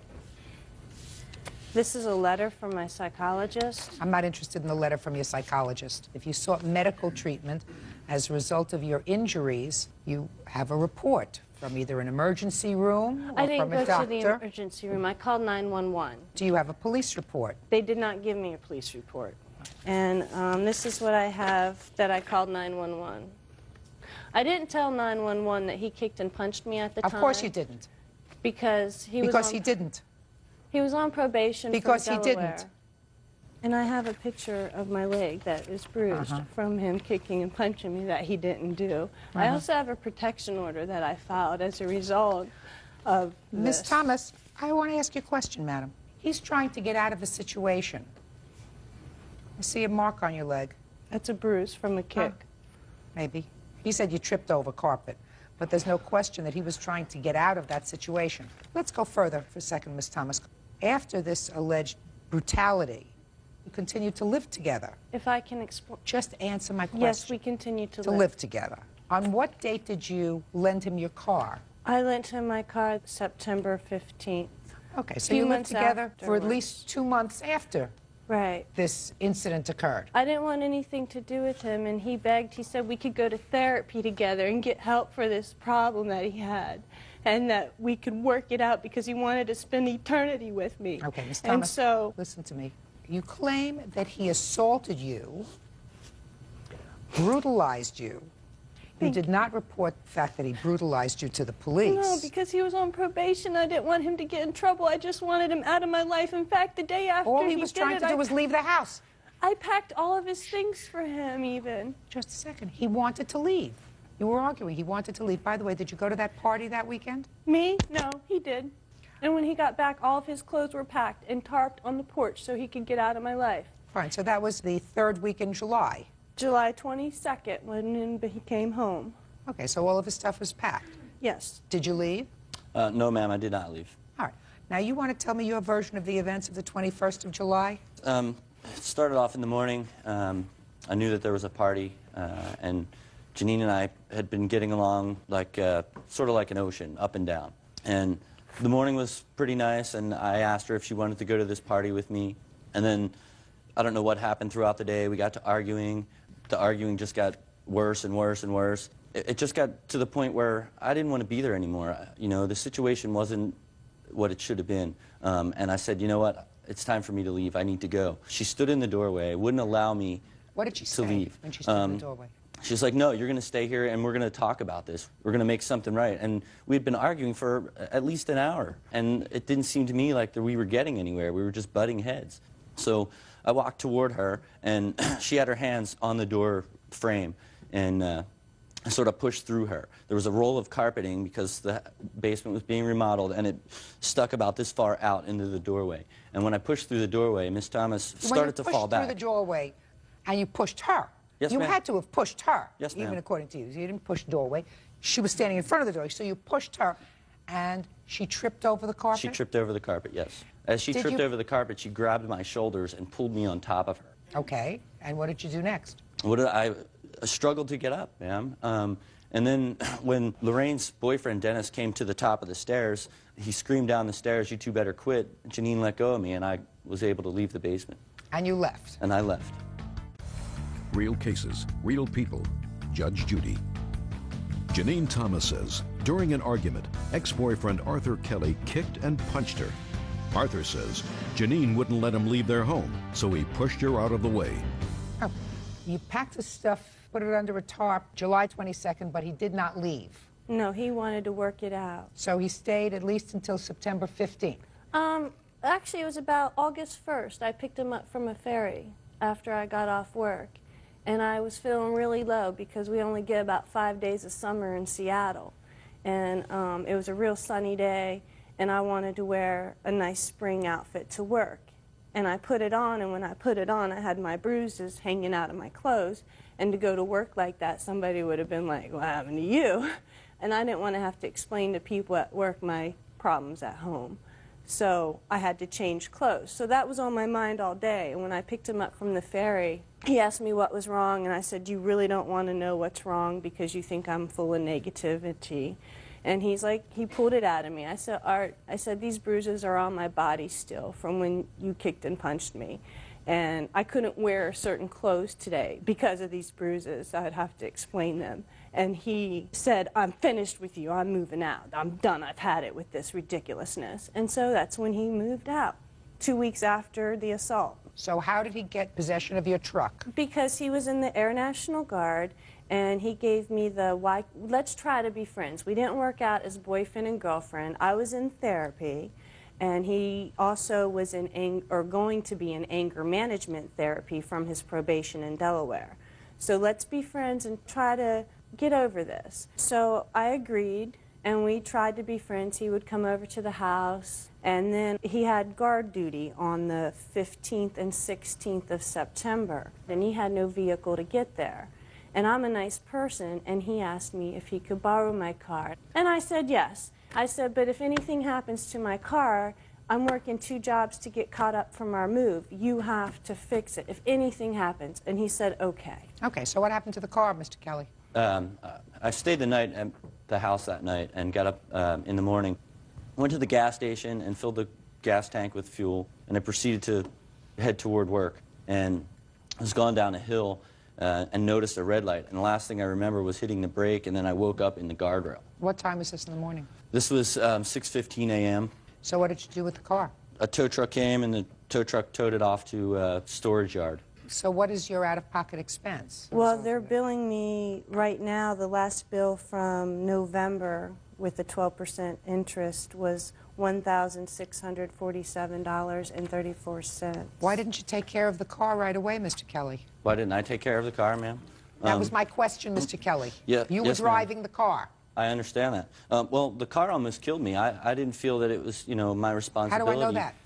Well, I have a report from the hospital at the Army Medical Center, and it states that asphyxiation was the cause of Let me see. this, and... How much did you pay for this car, Miss Thomas? $500. When I told him, I said, after he totaled it, I picked him up. I told him he was glad he was okay. And I said, but the only thing I ask of you is that you replace it with a comparable car. I don't care what kind of car it is, as long as it's run and it's registered. Sir, let me tell you what happened. You reported to the doctor, patient, that's you, having just filled up the gas tank, known exhaust leak into car. Does that mean that you knew that there was an exhaust leak? Yes, ma'am, I knew that. Oh, so if you knew that you were taking a car that had an exhaust leak, who do you expect to be responsible for that? I didn't know that it was going to knock me out. How do I know that? How did she know that? I drove it. Just a second, how did she know that? Mr. Kelly, Yes, ma'am. you told the doctor that you know that this car that you just filled up with gas has an exhaust leak, and you smelled a strong odor of gasoline. Yes, ma'am. So, you took the car as you knew it to exist. It existed as far as you were concerned, and it had an exhaust leak. And if it almost killed you, so you die, you die. You didn't die. You just damaged her car, and you have to pay for it. It's not as if she kept something a secret. He helped me buy the car. I don't care whether he helped you buy it or not, Miss She Thomas. shouldn't buy the car. She shouldn't have bought it, Yeah. and you shouldn't have borrowed it. But if you borrowed it and you wrecked it, you got to pay for it. Another thing, Mr. Kelly, what kind of anger management classes were you going to as a result of probation that you were on previously? I went to a 10-week session with a counselor on Vashon Island. And that was the result of a prior incident? In Yes, what ma'am. state? In Delaware. And who was involved in that incident? That would have been a boss that I worked for. Her and her husband were in the midst of a divorce. That was a boss. It was not the plaintiff. No, it was not the plaintiff. And what were you charged with there, sir? I was charged with disorderly conduct. You pled guilty to disorderly conduct. Yes, ma'am. You weren't charged with Okay. disorderly conduct. Mr. Kelly, I'm 10 steps ahead of you, sir. You pled guilty to disorderly conduct. You were charged with? I was charged with nothing. I had probation. No. Mr. Kelly, you're not a dumb man, Oh, are you? my charges, okay. Initially, it was possession of paraphernalia and disorderly conduct, ma'am. No assault? No assault. What kind of paraphernalia, sir? A pipe that I had used for tobacco that Pipe was that you given used to for me. tobacco? That was given to me by the woman that... I don't care, sir. And I don't believe that you were charged with a discon. I believe that you probably pled guilty to a disorderly conduct, but I don't believe that was the charge, Mr. Kelly. You want to think about it again, sir? What were you charged with regard to this boss? I don't understand your question, ma'am. The question was, what were you charged with? My charges, ma'am, were disorderly conduct and possession of paraphernalia. Tell me about the incident, Mr. Kelly. The incident was the police had been at the frame shop where I worked, and the bosses were having this not-so-nice divorce. One boss, she was in the frame shop the day I was working, and the police had already been there, and they explained to her not to take anything that wasn't solely hers. And she was taking stuff, and I explained to her that she shouldn't be doing this. Right. And Go we had ahead. an argument. And you had an argument, just a verbal argument. A verbal argument. You had a verbal argument, and as a result of that verbal argument, you had to go to anger management classes. Yes, ma'am.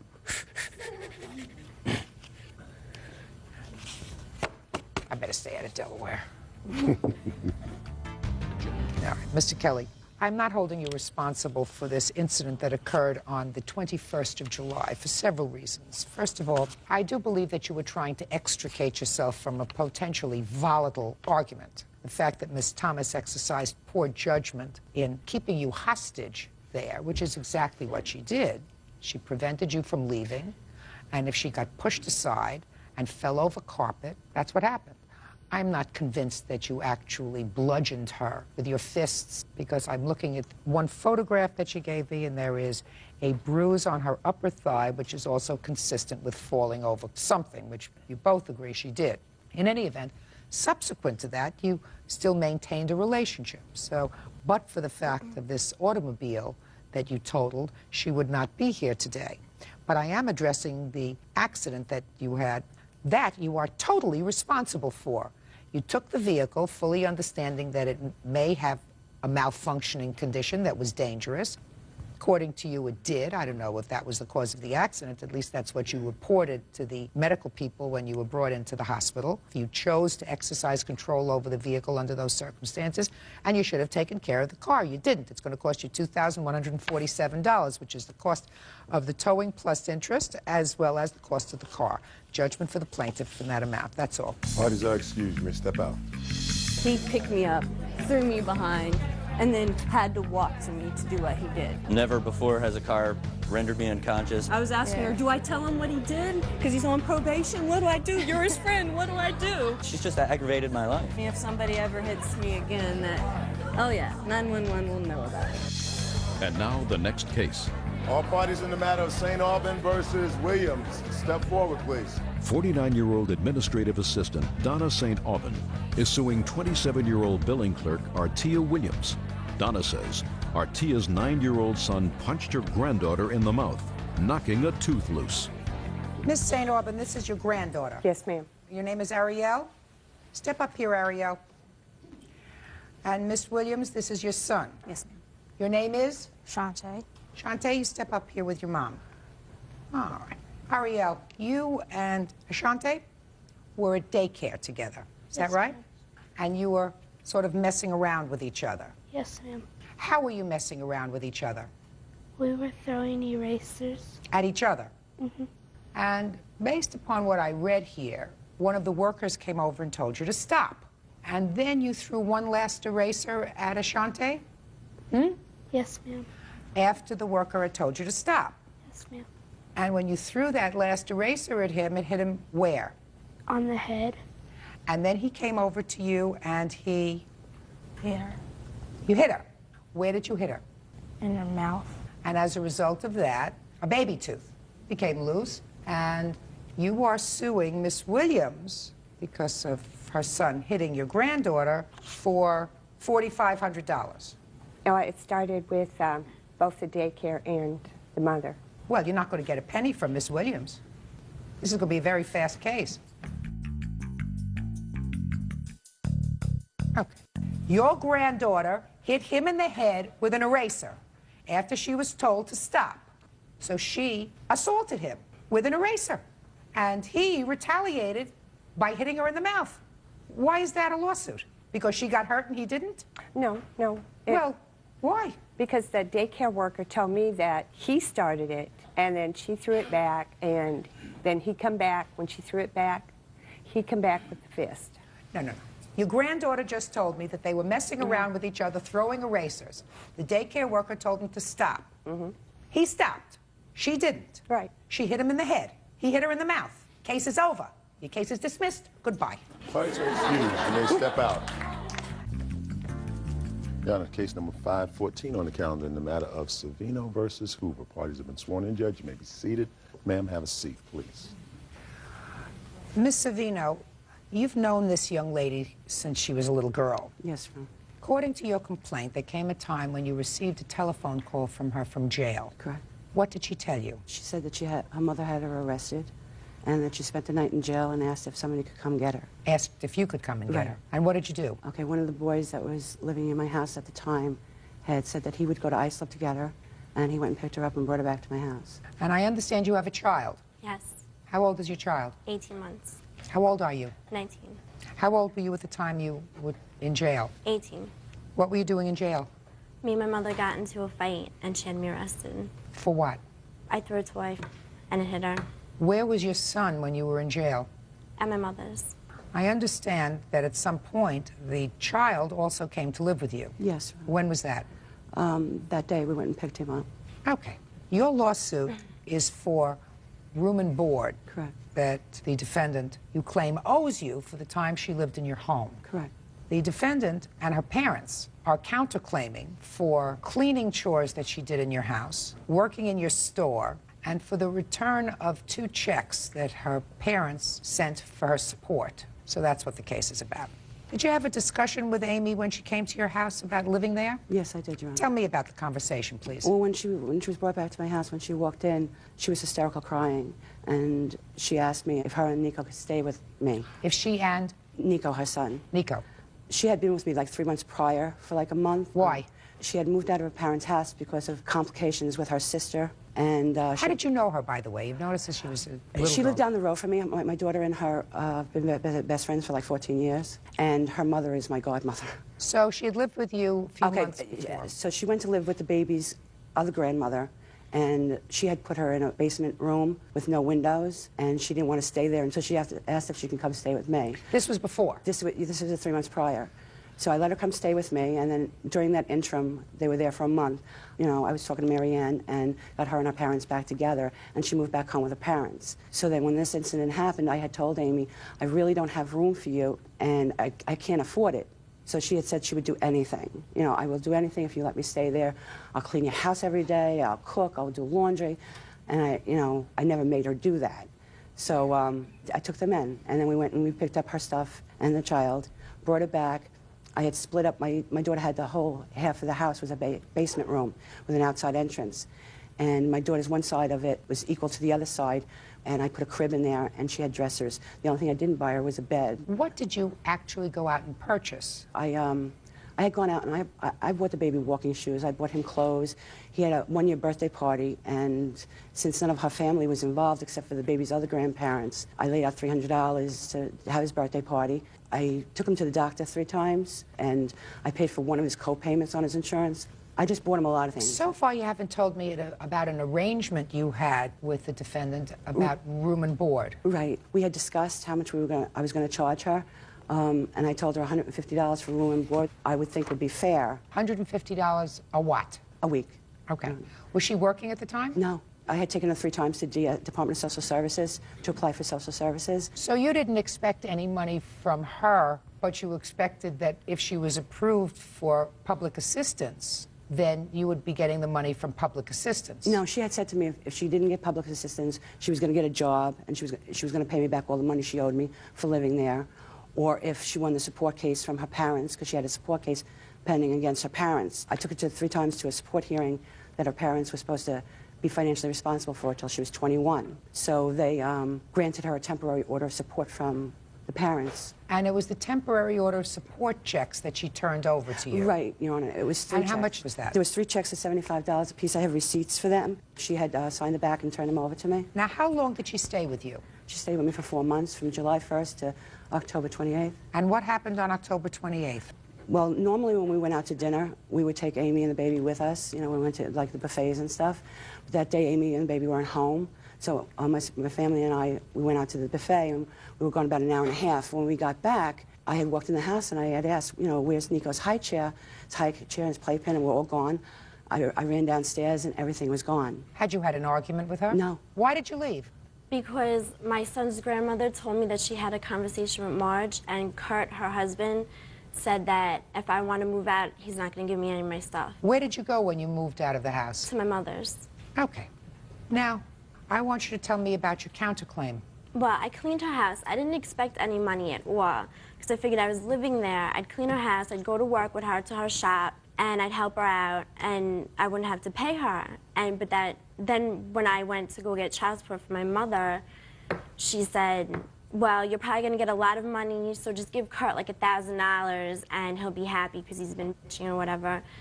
So I said, okay, because I didn't know what else to say, because I didn't know where else to go. So? So I said, all right. So? I don't know what your counterclaim is for. The counterclaim. I'm talking to your daughter. Sorry. For cleaning her house. Get out of here. Real cases, real people. Judge Judy. Marge Savino says former family friend Amy Hooper owes for 18 months' worth of room and board. Amy and her parents are countersuing, claiming Marge owes for house cleaning services. Okay. Your mother threw you out. You assaulted your mother. She picked you up from jail. She took you into her house. She treated you like a family member. I assume she treated you like a family member. Is that right? Yes. Wasn't the first time you were there. You weren't working, right? I was going to work with her, helping her out at the shop. Other than that, you weren't working? No, I couldn't get anywhere. It's not her fault. So, did you go out for dinner with her and her family? Every once in a while. Did you eat at her house? Yes. Did you use the telephone occasionally? No, well, every once in a while. Every once in a while. Did you use light? Yes. Did you use heat? Well, I shared a room with her daughter. I don't care whether you shared a room with her daughter or not. You used light, you used heat. Your baby was there. There were 2 of you. Right? You cleaned up in the house? Yes. So what? So, forget about cleaning. And in the 4 months that you were there, the only money that you turned over to her was $225. No. My son's grandmother gave her $80. I gave her $85 when I moved in for my son's birthday party. That was all the money that I had. Well, she spent more than that, right? I guess so. Well, you know that she spent more than that. How many people did you have at the birthday party? I don't remember. More than 10? Probably. All right. And she said that she drove you to the doctor when you had to go? Mm-hmm. Did you pay her for gas? No. She said she paid for the copay on the medical at least once? His grandmother paid her back. Well, I don't know Whatever. whether she did or not, but she says she paid for the copay. You didn't pay, did you? I have a letter here from his grandmother stating what I don't read letters. Okay. I don't read letters. I see witnesses. So in the 4 months that you were there, I have maybe you gave her $300 Mm-hmm. for 4 months. Yes. So what are you complaining about? Nothing. Now, let's find out what you're complaining about. Yeah, you. You want your $225 back. No, I wanted the money to go to Amy. If Marge was suing for whatever, the $2,400, we were told by 3 separate individuals that Amy was emancipated. Therefore, I don't know why we were even named in the lawsuit. Oh, so that you don't want anything back from her. What we wanted was our day's pay that we're losing for this frivolous lawsuit. We think it's frivolous. Not necessarily. Your Honor. The judge may have told you that Amy was emancipated. Right now, she's back in your house. You live in New York State? Yes. In New York State, you have to support a child until the child is age 21. And the fact that you had her removed from the house, the issue that the judge had to address in those initial hearings was whether or not she was welcome back in your house. And if she was welcome back in your house and she left on her own volition and your house remained open to her, then you didn't have to pay support. But if your house was closed to her, and as opposed to her becoming a public charge, which means welfare, you have to pay until she's 21. Well, so whatever the judge decided, that's not necessarily binding for the purposes of filing a lawsuit against you. I don't think that Ms. Savino expected any money from you. I think that what she expected was money from the Department of Social Services. That's one, right? And if not, maybe Amy would get a job and help out with her support. You want to tell me anything else about your counterclaim? Well, I cleaned her house, and I went to work with her. I did whatever she asked me to. Tell me what kind of work you did for her. She owned Plaster Paint Palace. It's where you paint, and they had parties. I helped clean up. I vacuumed. How many times did you do that? Every day? Yes. I was there whenever it was open. For how many hours? It was around like 8 hours. Well, we were there from like 11 a.m. till whenever we closed. Which was when? Around 6 o'clock. How is it that you went to the store with her? What do you mean? Did she say to you, you have to come to the store with me to work off your room and board? No, but I figured I was there. I helped her out. So it wasn't her suggestion that you came to the store with her? She'd wake me up and ask me to go. She needed me a couple of times. She'd be like, Amy, I need you today. Can you please come? Well, a couple of times in 4 months. A couple is 2 times. It was more than 2 times. How many times? Well, when I was living there for the last 2 months, I was there every day because she asked me because she needed help because the girls were in school and they weren't able to come in and help her. All right, so if, let's say, what happened for the first 2 months that you were there? I helped her. I went with them. I thought you said you didn't go in every day for the first 2 months. No, not every day. Maybe like, I went a lot. I went at least 3, 4 times a week, 5 times a week. Your Honor. I'm going to get to you in a second. And where was your baby when you were working? With me. Okay, now I'll hear you. I'm sorry. For one, my husband owned the store. My husband bought the ceramic store because my daughters wanted it, so they told my husband that they would run the store. I also have a 27-year-old daughter who used to work when her daughters were in school. The only reason Amy came to the store with me is because she didn't want to stay home all day by herself with the baby. I believe that. And when she came to the store... There were a couple of people there who could spell her. The baby was walking around. She needed a little bit of adult companionship when she was there. The baby was in the playpen, in the party room, with the disco lights going, with the videotape, with his sing-alongs. Amy would paint. Amy, I have a witness here. Amy played Scrabble. I fed her breakfast, lunch, and dinner every time she went there. You owe her nothing. She owes you a thank you, but I don't think she owes you any money for room and board, because I don't think that that was the reason that you took her in. Did you ever get welfare? Yes. You did? Mm-hmm. When? January, I started getting it. It was for my son. Just in January? Yes. And you moved out of her house in? October. Did you get any retroactive money? No. Just ongoing money? Mm-hmm. Savino, this is a prime example of no good deed goes unpunished.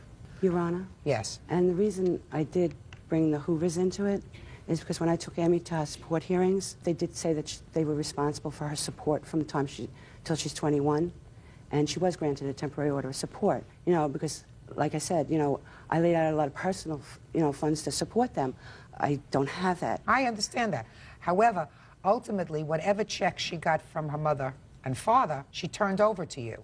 Did you get any other checks from your parents other than the $225? No, they all went to her house. I met up with her at 7-Eleven one night so I could sign them over to her. So that's the only money she got from them.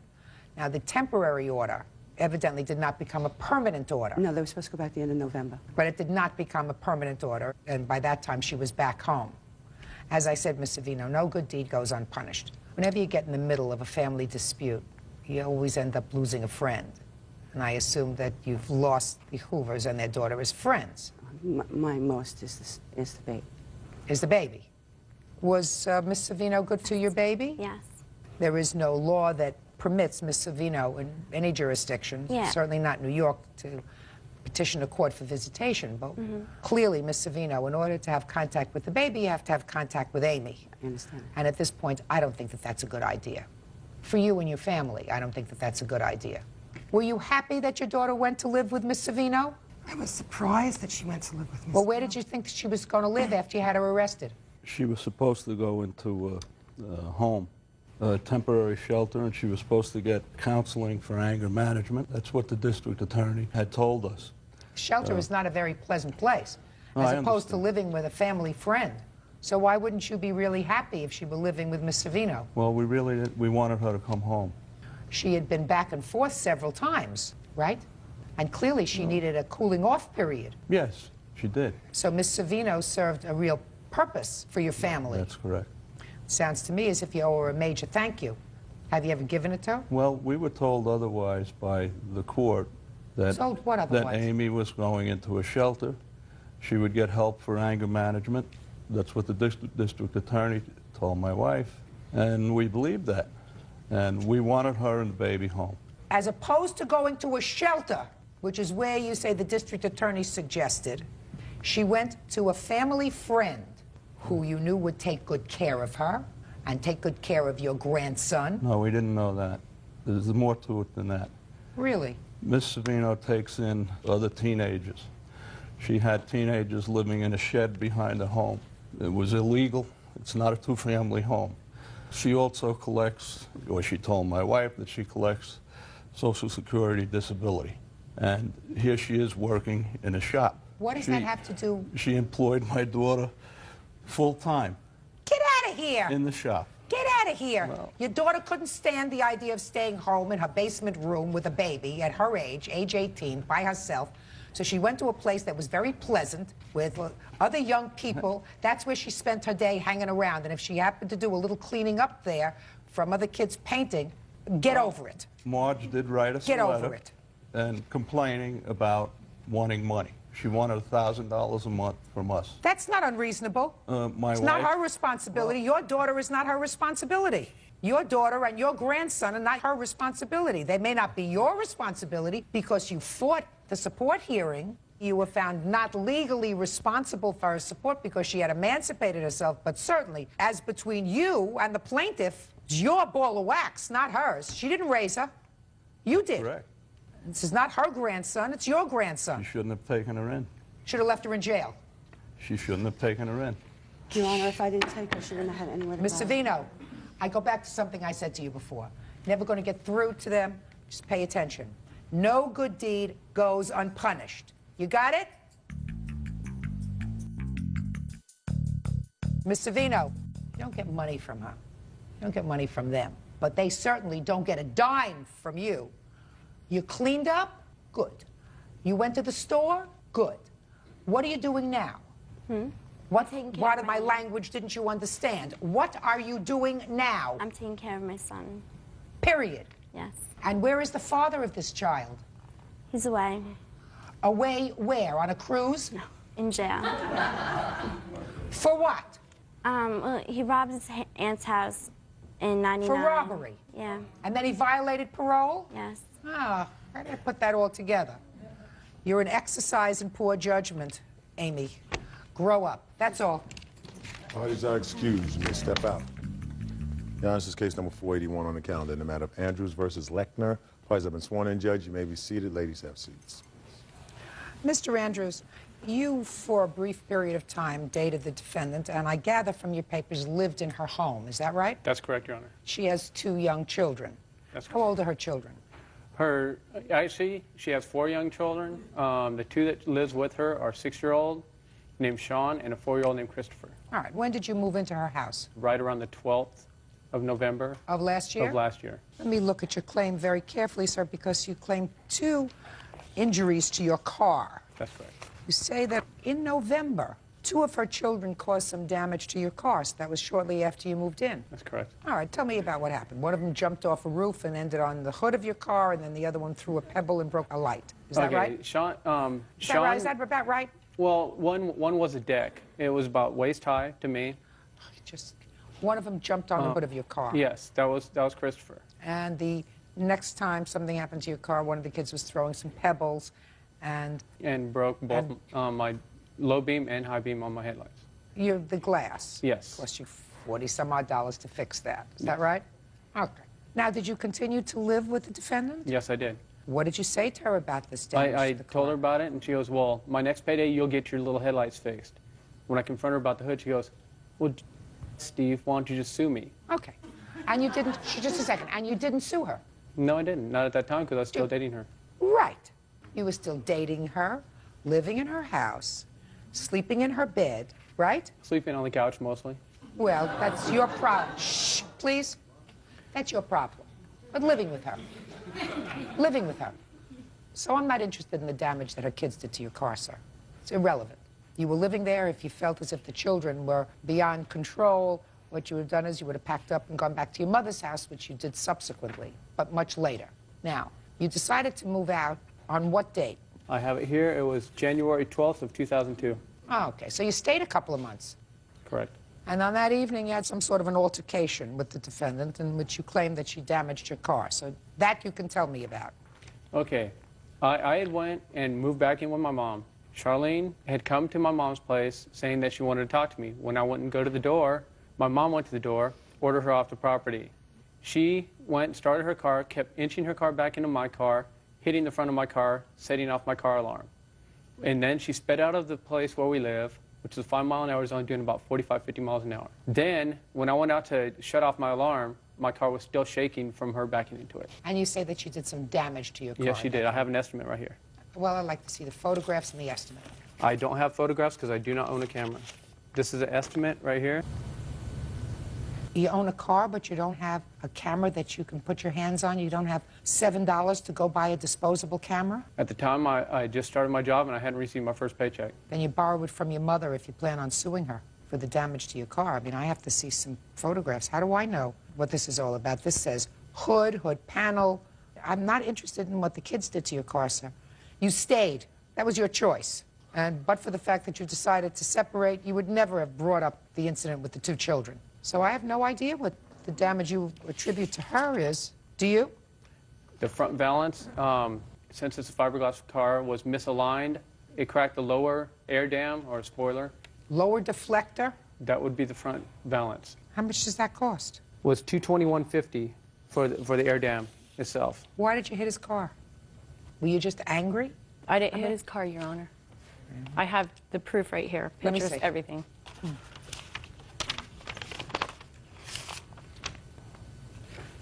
Also, I did take my car to get inspected through Geico, his insurance.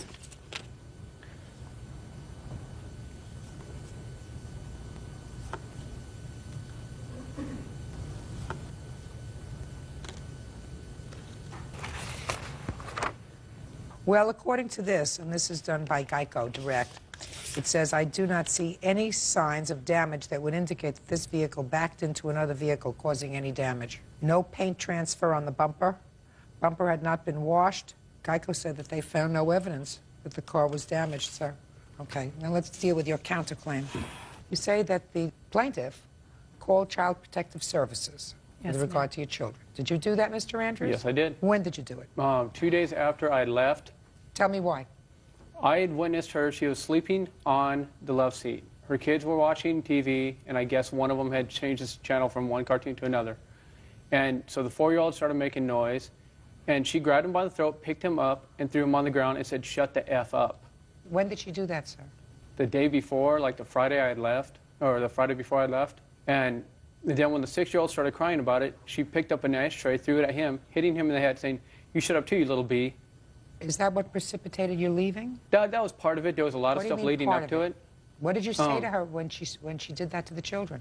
I looked at her and I'm like, "What are you doing?" And she goes, "They're my kids. You're going to tell me how to raise my kids?" Was that the first time that you had seen her do anything to her children? Yes. I'm not the first person to call CPS on her. Her mother had called it in the past, and she had had her kids put in foster care because of it, though. All 4 of her children, or just 2 of them? Just 2 of them, because 2 of them live with their biological father. How old are those 2 children? I believe 11 and 9. Is that correct? No. How old are My your other daughter's 2 8, children? And my son's 11. And they live with their father? Yes. How come?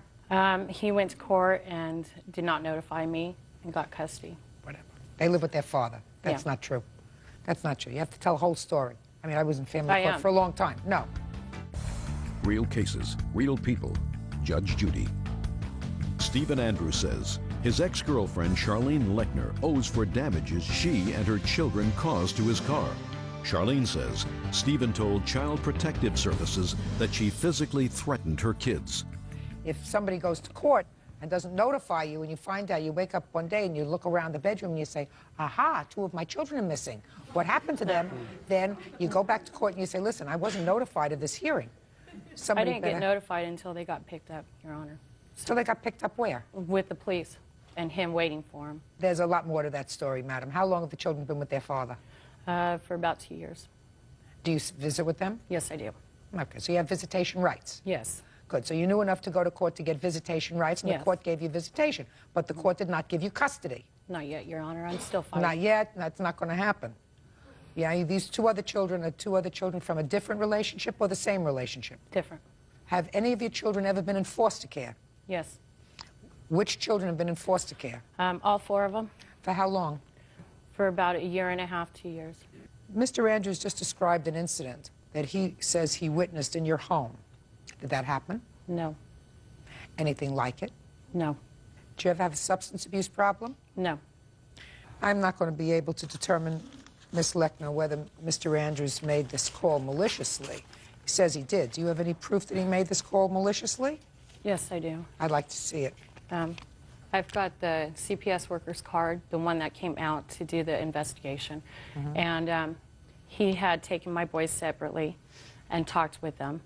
And I guess Mr. Andrews had told him that they're scared of me. They said no, they're scared of him. And they started talking about incidents when I was absent, I was at work. And they told him about incidents that Mr. Andrews had done to them. Were you notified before CPS was coming out to conduct the investigation? No, I wasn't. You mean they made a surprise visit? Yes. When they made a surprise visit, that they take the children independently? Yes. Out? Yes. Okay, and you had no indication that they were coming at all? No, ma'am. And are you telling me that you have any proof? Don't give me the card. Do you have any proof that they closed the case? The case was never opened. They just investigated the report that he had called in. And it was closed out. What reason do you think Mr. Andrews would have for calling Child Protective Services? Because during the times that we were together, he knew my children were very important to me. I mean, I'm working 2 jobs to support him, and I'm a single parent. So, and he knows that my children are my life. You know, I revolve around my children, what's best for them. That doesn't answer the question, madam. You could do a lot of things to get He back wanted at revenge. For what? I have no clue why. I don't know either, but I'm not prepared to say at this point that he did not see at least a version of what he indicates that he saw. Now, I don't know why he waited 2 days to call Child Protective Services. Evidently, it didn't impact you enough to call immediately, sir. I didn't want to call from her residence. So, you go outside to your mother's house and you call 5 minutes later, not days later. You understand? Yes, Your Honor. So what she's saying is, you sat back and you said to yourself, she came to my house, maybe she touched my car, I'm going to call and report what I saw, or a version of what I saw. But I believe something happened with your children. I'm not sure it was as bad as what he suggests, but I believe something happened with your children. In any event, your children have been in foster care once. Your children were in foster care once because of court proceedings, so you're not a stranger to that proceeding. I am not prepared to find that he made this call maliciously, so I'm dismissing your counterclaim. But I'm also dismissing your claim, sir, because I find no evidence based upon your proof of anything that she did to your car. That's all. Parties are excused. You may step out. Nothing happened to my children. I would not lay a hand on him. I have better things to do than to beat up on little children. He had put poop on my kid's face. I'm above stuff like that. And now the next case. All parties in the matter of Edwards versus Garcia, step forward, please. 31-year-old university administrator Delilah Edwards is suing 33-year-old sales rep Tracy Garcia for a bounced check. Tracy says the check in question isn't from her. Miss Edwards, according to your complaint, you're involved with some sort of a cheerleading squad that's attached to a football league. Yes. And the defendant said that she would collect some money for the cheerleaders' banquet. And she did, and she said she raised $75. And she gave you a check for the $75. Correct. You put the check into your account, and the check bounced. You want her to pay triple damages for the fact that the check bounced and it threw your account out of whack, and you had certain fees and charges, et cetera, et cetera. Defendant says it was her ex-husband's check. She didn't know that the account had been closed, and whatever it was, she made up the money by giving cash to the football league. But we really hear about this check. Now, who has the check for me to look at? I do. Can I see it, please?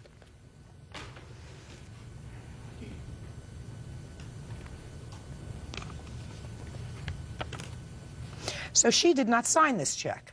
No, that's what the bank is telling me. I spoke to the customer No, service. she did not sign this check. It's clear that this is signed by someone by the name of Joseph.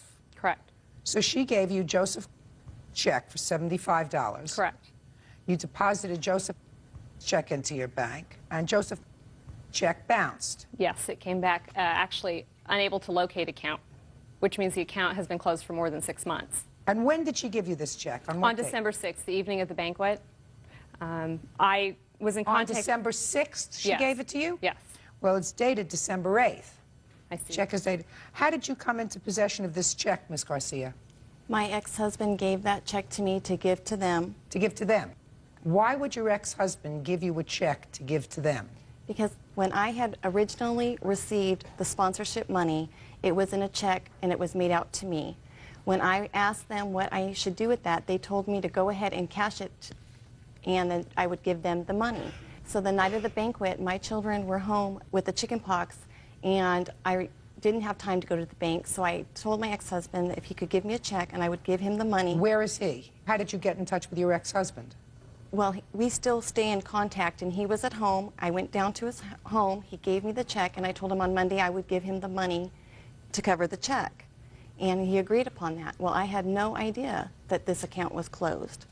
Did you explain that to the plaintiff? I haven't even spoken to her. They could have gotten in touch with me several times. Your Honor, we left several messages before it came to this. We called relentlessly. We left messages at home. I started by calling and saying, you know, hey, Tracy, I still have trophies I need to get to the girls. Could you please call me so I can get their phone numbers and get in contact with the girls? When I made the first phone call, I already knew about the check, and I left no message regarding the check in hopes that she would call me back and I could get her on the phone and say, you know, hey, Trace, this check came back. Can we work this out? You know, if you'll just pay me the amount of the check back, we would have been happy. We got no return phone call from her at all. All right, now we have a bad check. She doesn't get treble damages. This is not your check that was drawn by you on your bank. This was your husband's check. I cannot impugn to you knowledge that the account was closed because he gave you this check. All right? But out of curiosity, what did you do with the $75 that you had in fact collected? It was turned into the board where the money should have originally gone. This money is supposed to be funneled through the board. It's not to be deposited into anybody's personal account. Okay, Your Honor. I received from the restaurant owner that donated the money to her in the amount of $75. I have a copy of the carbon from the check that he actually made it out to the Redlands Football Organization. However, Tracy deposited that check in her personal account, so she altered the check as well. I do not have a personal account to even deposit anything into. I do not have a checking account or Well, then a I'd like to know savings how account. this check got cashed, and I have a letter from the restaurant owner as well. Well, did you check with the board and find out whether she We've had in left fact... messages for the board. Did you check with the board to find out whether she had, in fact, deposited the $75 with the board? No, I didn't. I actually called the board because they owe us money still. Oh, okay. Do you have something from the board Right. I indicating? have a statement from the board. Can I see it, please? Both Edward and Delilah have been removed from the Redlands football board. Just 1 second. Okay. I see a deposit made in the amount of $75 in cash to Community Bank, and that was on February the 12th. Conveniently. You didn't make the deposit to No, them I until didn't. February. I didn't make that deposit. I gave them cash. That was the deposit showing that they made the deposit. They made the deposit. Okay. In any event, the board has indicated that they have, in fact, received from Ms. Garcia the $75. You can read this if you like. That's the most important thing, that they have received it. There's a lot of other stuff there that I'm... Right. The reason that money came to us was because we had put out of pocket a large sum of money for the banquet. We did get some money from the board. We also are still owed money from the board. So in fact, that money is money still out of our pocket that Tracy handed us a fraudulent check.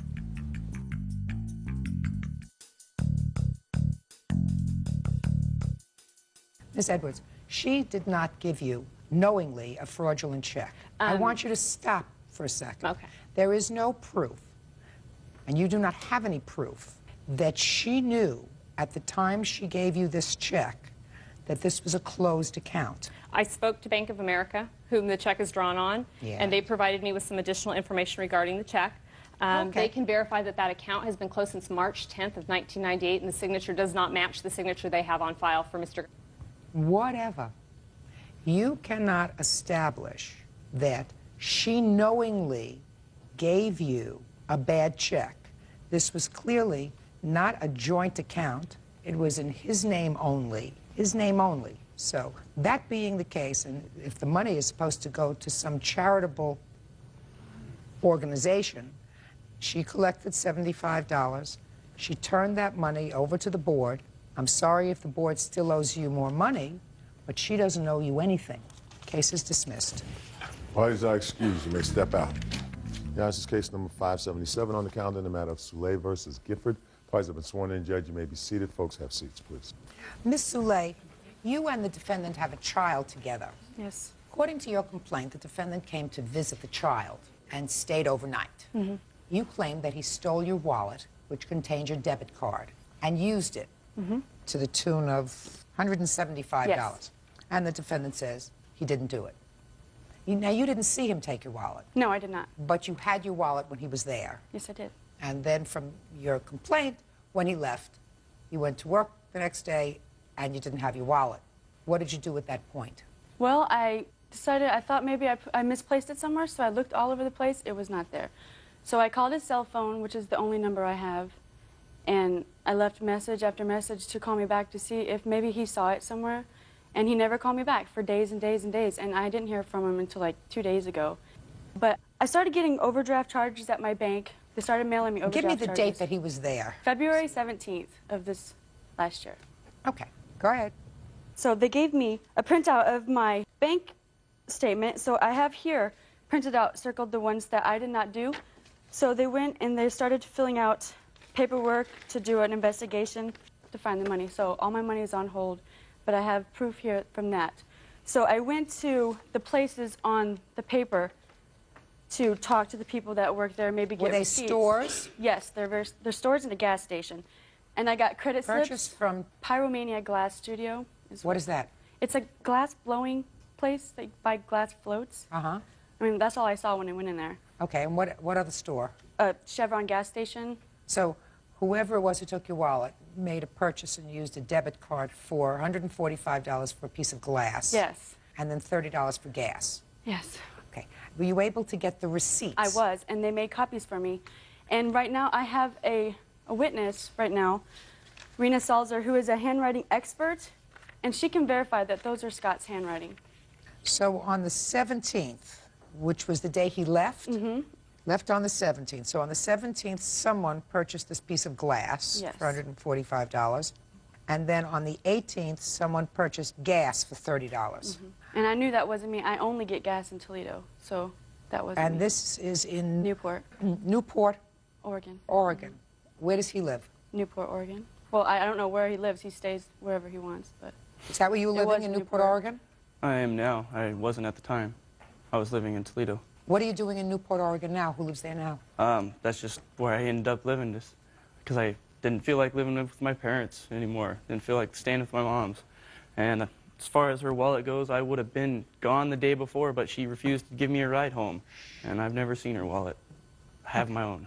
Ah, you have your own wallet. Yeah. But you don't have your own debit card. I don't need a debit card. Okay. Let me hear you witness. Is that you? Rena. Step up, please. Tell me your name. Rena Salzer. Ms. Salzer, I have a few preliminary questions before I can permit you to testify as an expert witness. First, I'd like to ask Mr. Gifford, I want you to look at these two documents, sir. I want you to look at the handwriting on these two documents, and I want you to tell me if you recognize that handwriting. Nope. Looks like it could be anyone's handwriting to me. I didn't ask you that. No, I don't recognize it. Okay. How long, by the way, did you live together? Off and on for about a year. We were only dating for a couple of months. And how old is your child? She'll be 2 on the 2nd of May. Okay, but you lived together for a year? Off and on. Off and on. Who paid the bills? Me. I just have to know whether he had an opportunity to see your signature. Yeah. Well, my license was in my wallet also. And on the license, it's signed. Your signature, yes. Okay. All right, Ms. Salzer, have you ever testified as an expert witness in any court? No. I've worked with attorneys on various cases that have involved questioned documents, but none of the cases have gone to court. Okay, so you have been utilized by attorneys, by private Correct. attorneys. Are you registered anywhere as a handwriting analyst? Yes, I am on the public defender's list. Where? Los Angeles. What kind of credentials do you have to present in order to go on the public defender's list? I have to present my education in the field, as well as the fact that I have apprenticed with a board-certified document examiner for the past several years. With whom have you apprenticed? Eva Salzer. Is that your mother? In-law. Mother-in-law. But you have been certified to be on the public defender's list as an analyst in documents. Correct. Okay. Did you have an opportunity to examine this document? Yes. You have to look at it first.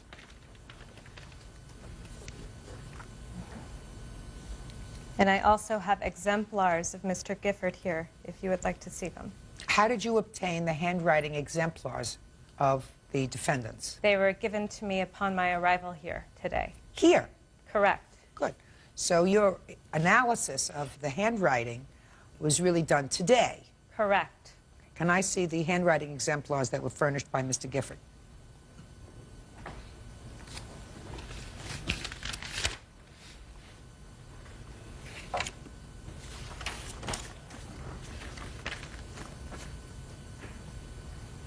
Would you show these exemplars to Mr. Gifford so that he can verify that this is his handwriting?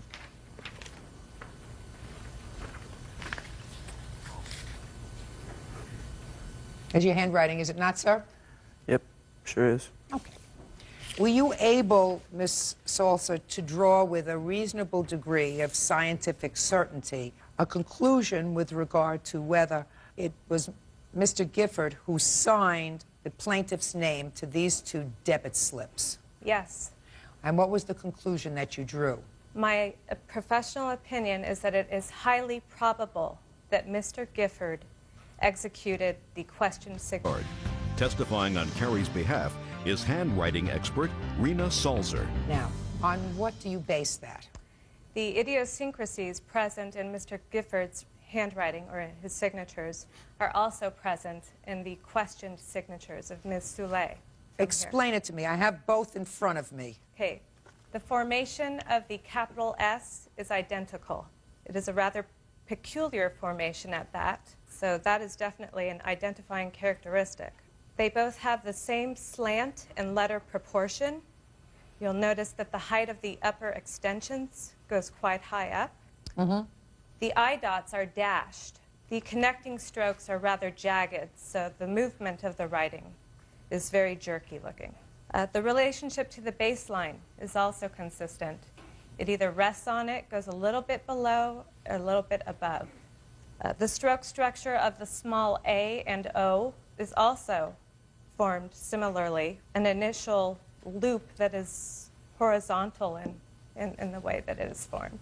The combination of all of these characteristics tells me that the writer of the question signatures and the exemplars of Mr. Gifford are the same. The only thing that would make my opinion stronger is if Mr. Gifford were to sign Ms. Soule's name right now. Well, the problem is he is already on notice, Ms. Salsa, so that...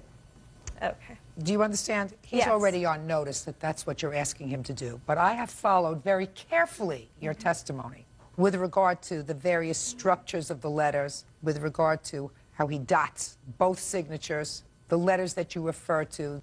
So I believe that you are in all probability correct with regard to your ultimate analysis, that within a reasonable degree of certainty, you can say that the same person signed these documents. Mr. Gifford, let me explain something to you. This is not a criminal proceeding. I don't know whether in a criminal proceeding, certainly you had the opportunity to take the plaintiff's wallet. You probably had the inclination as well, because according to you, in the few words that you've said so far here today, you were royally annoyed that she would not give you a ride home. I have examined these handwriting exemplars that you gave as relating to the documents that were signed, the forged documents, and I do believe that you forged her signature, which means that you stole her wallet and her debit card. Could I say that beyond a reasonable doubt? Probably not. Fortunately, in this proceeding, that is not the burden of proof. The burden of proof here is a mere preponderance of the evidence. More evidence than not that you're a thief, which I find. Judgment for the plaintiff in the amount of $175. That's all. Parties are excused. You may step out. He's been stealing from a lot of people. He stole from me before, and I should have known better. There's a bunch of people that could have a bunch of different signatures. I was out camping, still have no clue what she's talking about. Stay away from men like that. Thought that I don't want to be with her.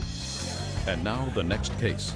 All parties in the matter of Soliman versus Guerrero, step forward, please. 23-year-old administrative assistant Desiree Solomon is suing her former live-in boyfriend, 31-year-old salesman Anthony Guerrero, for carpeting, a bedroom set, and a cell phone bill. Anthony is countersuing. He wants the big screen TV. Ms. Solomon, according to your complaint, you and the defendant were in a relationship. You moved into a home that was owned by the defendant's mother. Correct. You say it was in relatively poor condition at the time. The defendant had his daughter living with him. Is that right, sir? Every other weekend. You worked on the house, cleaned the house, painted some painting. But in addition to that, you claim that you purchased carpeting for the house. Correct. You purchased a bedroom set for the defendant's daughter. Correct. And then there was an issue of a cell phone bill. You separated because you claim there was some sort of an altercation with the defendant, and you want to be reimbursed for the carpeting, the cell phone bill, and his daughter's bedroom set. The defendant says that the carpeting was your idea, that the bedroom set was also your idea and a gift to the child, and he doesn't know anything about the cell phone bill. We'll get to that. But he is counterclaiming because he says when you left, you took a large screen TV that belongs to him. Correct? Yes, sir. Okay. When did you separate? September of 2001. When was the carpeting purchased? August of 2001. Now, tell me about the carpet purchase. I spoke with Mr. Guerrero, and he didn't have good credit because he had a bankruptcy on his credit due to a DUI, and I purchased the carpet for the house. No, that doesn't tell me anything. That doesn't tell me that it was a loan.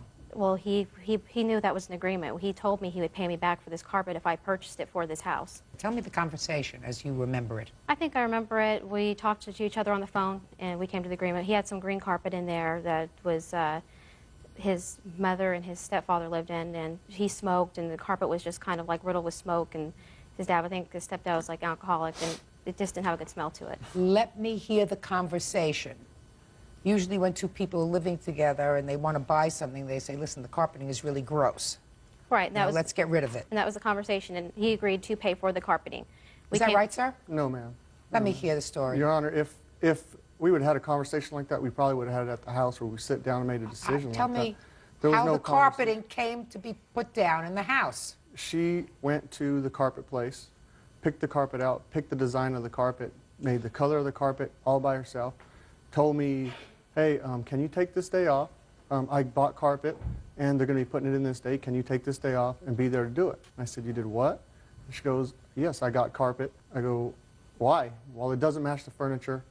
It's green, and the furniture is, you know, a beige color. And I'm like, I guess. I was there. I was there to when when they put it in, but in no way did we have a conversation stating anything about, hey, let's go get carpet. All right, let me hear about the bedroom set, Ms. Solomon. Okay, Tony, when he moved into the house, I had my own bedroom set that I brought in, and he didn't have any furniture. I brought the furniture in. And of course, he wanted to get a bedroom set for his daughter, make the room kind of nice for her. So we went out together and purchased a bedroom set for his daughter using my credit also. So? He told me he would pay me back $100 per month for this bedroom set. Tell me about that. Actually, she wanted to get this certain bedroom set for my daughter. You know, like she said, my credit wasn't the best, so I was going to go out and get my daughter a nice bedroom set, but not the bedroom set that she had chosen. But she wanted to get that. Anyway, neither way, I have 5 canceled checks right here along with the receipts showing where I paid $500 to her with the furniture, or stating on it right there, furniture to Desiree Solomon. That was for your daughter's furniture? Yes, ma'am. Let me see it. And this is also a copy of the...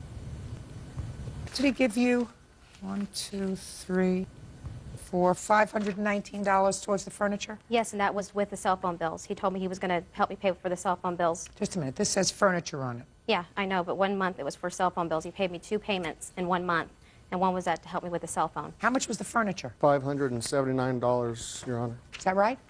Yes. So he practically paid you for the bedroom furniture. Correct. So what do you want? I'm wanting the carpet. The carpet. Carpet you're not going to get. Carpet, I don't believe that you had an agreement when you purchased this carpet that he was going to pay you back for it. I wouldn't have purchased the carpet if he wasn't going to pay me back. I don't have that kind of money. I believe that he said he would buy the child's furniture and that he would reimburse you. I don't believe you with regards to the carpet. That's my prerogative. That's my job. Okay, now let's get to the cell phone bill. Here's the cell phone bill. Show it to him.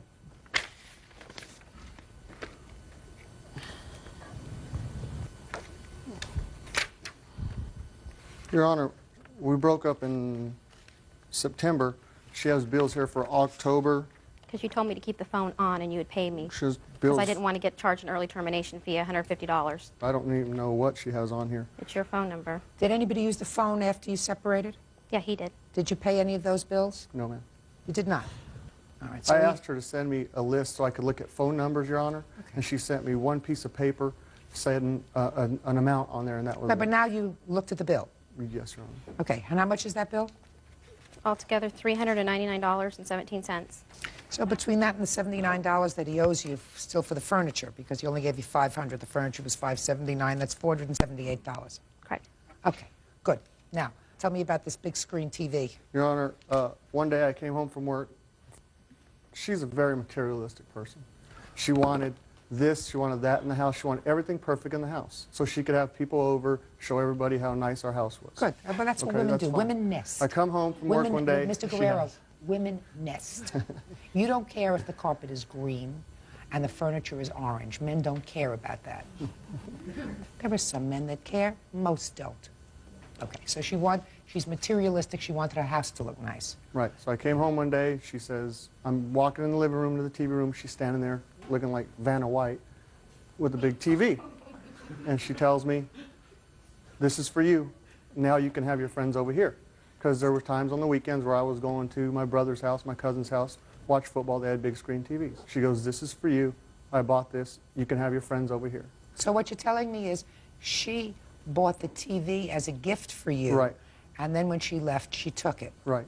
Try this, sir. This is so you can have your friends over and watch TV. Mm-hmm. Try that. Does that sound right?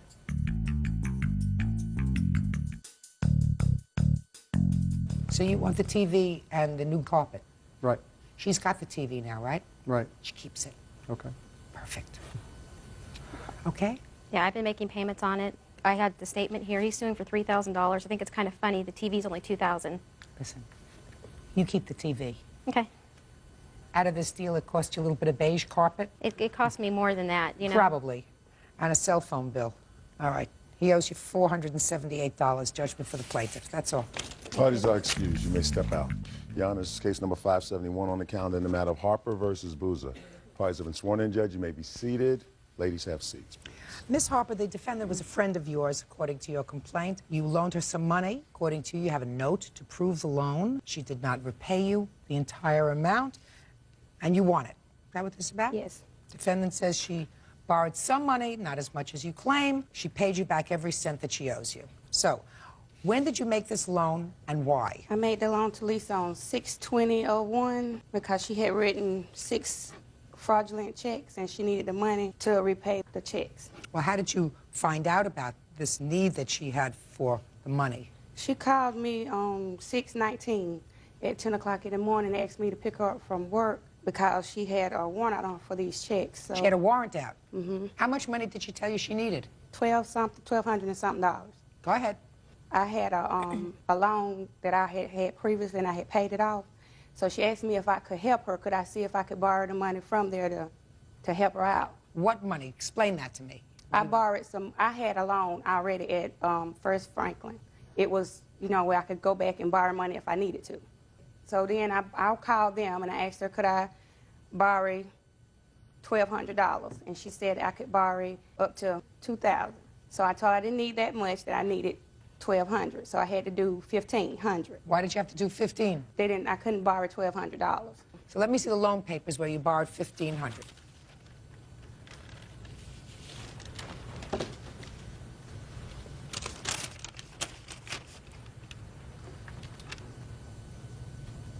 Okay. And the total payments that you had to make with all the interest that they add up was $2,280 on this $1,500. Yes, ma'am. Okay. Go ahead. So then I got the money, and they wrote me out a check, and I had to take the check to the bank, and I cashed the check. And me and my witness, Alice Tanner, we went. I had to pick Alice up to take her to work, so we went to Lisa's sister's house, and I gave her $1,480, and I had her sign. Now let me see the note that you say you had her sign.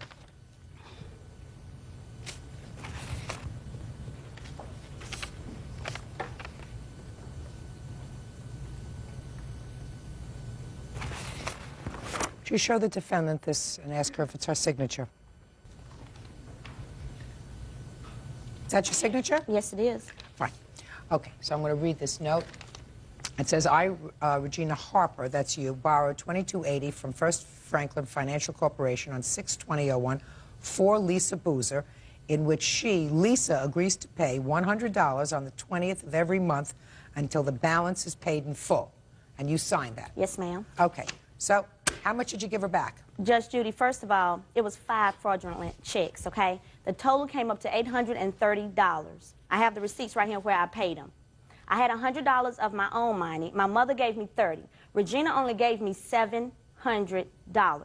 I never seen none of the agreement that she signed with the loan company or any of that. You signed this piece of paper? Because she said she needed, she was going to get her bills consolidated, and that she needed to let them know that she was not paying that back, that I was the one that would needed to pay that back, not her. Me and her split it that. She needed money for school to pay school off to get her, her grades. She gave me $700 and she kept the rest of it. Well, how am I supposed to tell that from this note that you signed? How am I supposed to tell that?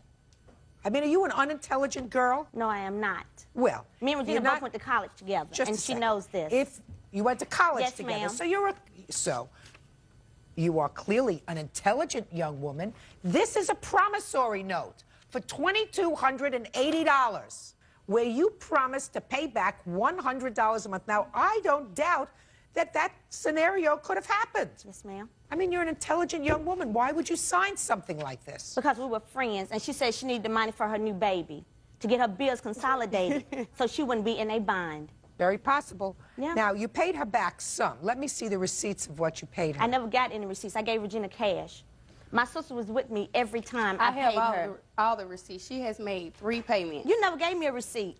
You never. Because you never paid You it. never gave me no paid receipt. It. I paid. Where you gave the receipt to? Don't fight with each other. Listen to me. Don't fight with each other. Hell, I'm gonna have a receipt. Shh, don't fight with each other. Don't speak she to each wouldn't other. have a receipt, Judge Judy, because she never went and paid the loan. I had to go and track her down every 20th of the month, 25th, and go and make the payments myself, go to this place. How many payments did she make? She made 3. Of $300? She made 3 payments of so that's $300, and I've been making them ever since. Can my sister please speak, Judge Judy? Sure. Come on, please. Go ahead. They made the transaction at my house, and it was $700 that Regina counted out to my sister at my house. Then we went and we paid on the checks. Me, my mom, and my sister went and paid on the checks. And I was with Lisa on a couple occasions when she did make the payments to Regina. Regina came over to my house to get the payment. The young lady that's with her now, she don't even know where I stay. I never met her. It's my first time ever meeting her. And we went up to the hospital to also give Regina some money, too. So, I have a piece of paper here.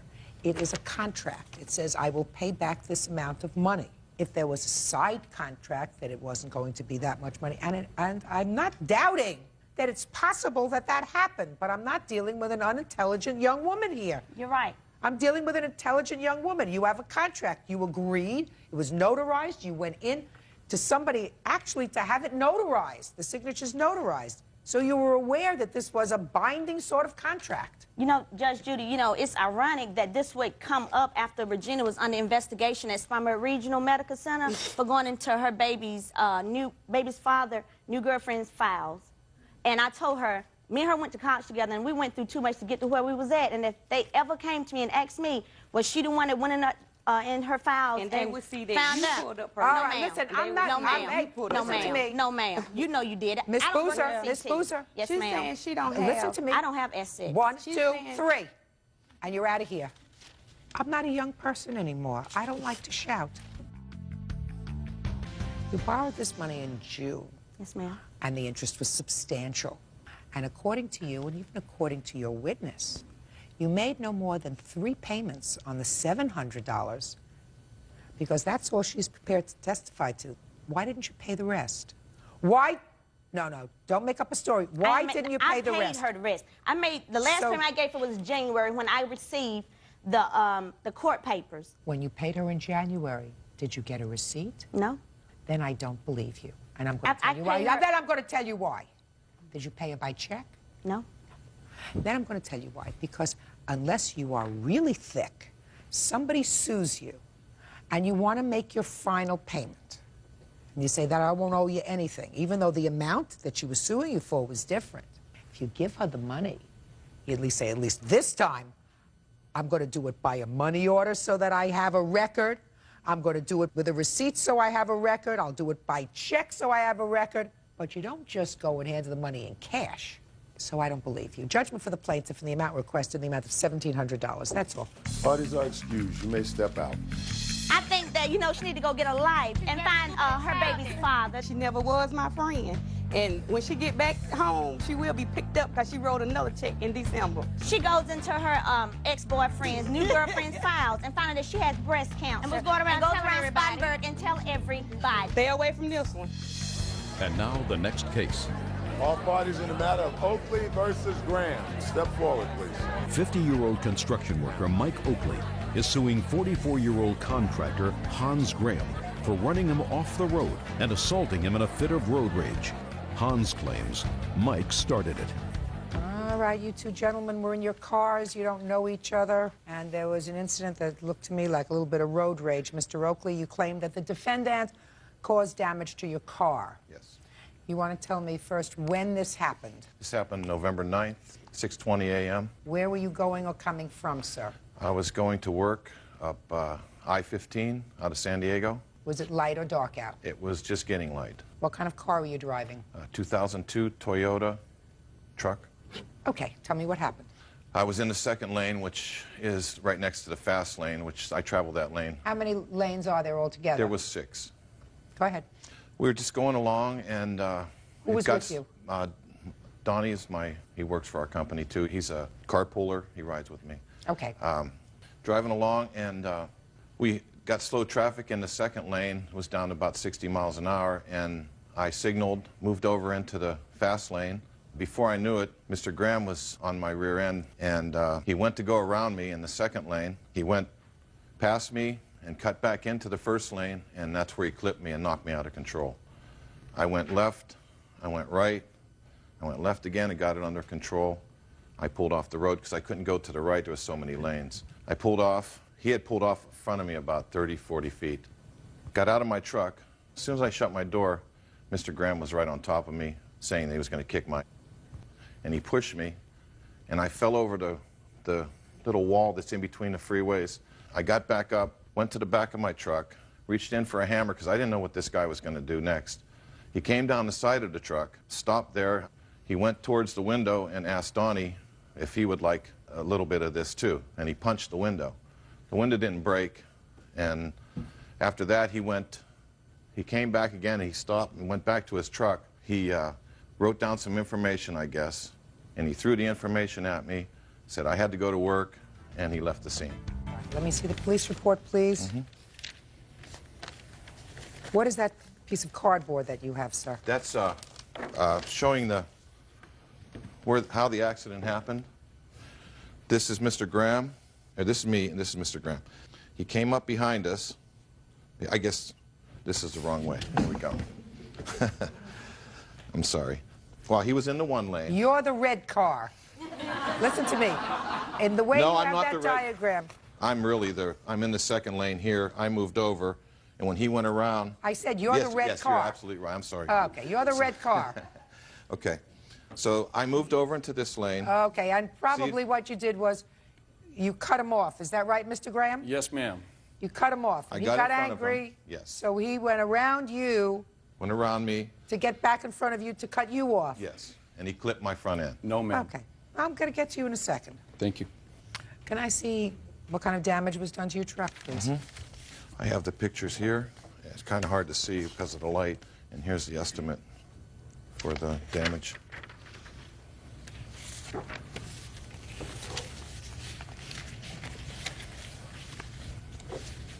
What kind of deductible do you have, sir? $1,000.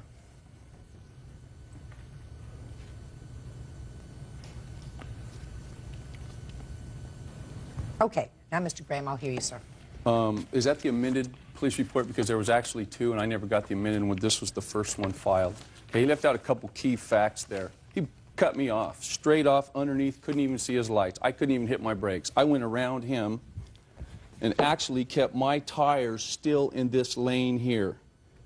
When we went up here, I was not concentrating on him. There was another car beside me. I was holding on to my steering wheel, watching this car here. Boom, all of a sudden we make contact. I look back to see him lose control of his vehicle. Mr. Graham, why did you attempt to get back into the I didn't. I stayed straight. I went around him. When he made the lane change, he actually went too far over. I mean, he came in front of me quick, and he knows it. He knows he cut me off. You ask him point blank. He Mr. cut Graham, me off. that may have happened, sir. Okay. I didn't even see his lights. No, listen to me. That may have happened, sir. Let's say he didn't look before he put on his signal. Now, I have, in fact, in my lifetime, seen some drivers. They do the following. They put on their signal, then they change lanes, and then they look. And I'll say to them, no, you got the order wrong. The order is you put on your blinker, then you look. If it's clear, then you change lanes. That's not what he did. He went... Okay. So, Mr. Graham, do you think that he did that because he wanted to get into an accident or because he just wasn't thinking? He wasn't thinking. Right. Just stop right there. So if somebody's not thinking, I mean, so he wasn't a nut, just wasn't thinking. And I've seen that. I'm sure that most of us have been in that situation where, you know, you're thinking about something else and you want to change a lane, or you're getting on a highway and, you know, you're looking in one direction, you get on the parkway, and all of a sudden you see a car. It comes out of nowhere. That's what causes accidents. But why did you get so angry? Well... You got, Mr. Graham. Not yet. Can I finish? You told me let me have my chance to talk. You got angry because he cut you off. No, I didn't. Everything happened so quick, I had to get by him. I had another car here. I got angry when we got out of the truck, and that's where he left out more key parts. We weren't 30 feet apart. Our truck was 10 feet apart. I walked to the back of my truck. He threw his door open, got out, threw his hands up, and said, "Why didn't you let me in?" And when he took a step towards me, I stepped towards him. He wasn't going to hit me, so I pushed him. He fell down. No, Mr. Graham. Listen to me, sir. I read your answer very carefully. You said when he got out of the truck, he said to you, "Why didn't you let me in?" And then you wrote, "I pushed him." No, he threw his hands up. I'm telling you, he threw his hands up. So he threw his hands up. You said, so I pushed him. And then you say he jumped back up, which means you pushed him hard enough to knock him down. Yes, ma'am. He fell down. So when I say to you, Mr. Graham, that you were angry, you can't say to me I wasn't angry. Oh, no. You were angry. I was angry when I got out of the truck. Yes, You ma'am. were angry before you got out of the truck. No, ma'am. Well, I think you were. Well, I didn't have time. It happened like 1, 2, 3. And then he jumped up and he went to his window that I hit, and he told his buddy, "Are you going to get out of the truck or what?" And that's when I said, "Yeah, come on, hit him. Get out of the truck." Mr. Graham, why did you, just a second, you just said you went over to his buddy where you had just hit the window. Why did you hit his window? No, he went to his buddy. No, you said to me, I just hit the window. I did. You said to me, I hit the Yes, window. ma'am. But before... Why did you hit his window? I'm talking to his buddy. Go ahead, get out of the truck. Come on, get out of the truck. You were out of control. You were out of control. He may have done the wrong thing by cutting you off. And if he got out of the car and say, why didn't you let me in? And maybe it's possible that it's not as I had originally thought, that he just wasn't looking, but that he wanted to get over, and maybe you weren't letting him in, and he went over anyway. That's a possibility. But my sense of what happened here is you totally overreacted to a situation. That's incorrect, Your Honor. Where were you going to, Mr. I was Gray? going to work. I was going to a job where I install a marble and granite, and I had a marble delivery there I had to sign for. I was not out of control. If I would have been out of control, I would have thumped him. You were out of control, sir, because you put your hands on him first, and then you went over to... He stepped towards me with his hands in the air. No. Yes, ma'am, he did. No. I don't believe that, sir. I don't Okay. believe that he stepped towards you with his hands in the air in a combative position. If he did, I'm telling you, based upon your posture here today, you would have hit him, not pushed him. And then after that happened, you thought went he was over gonna to his hit me. friend. I'm speaking. You went over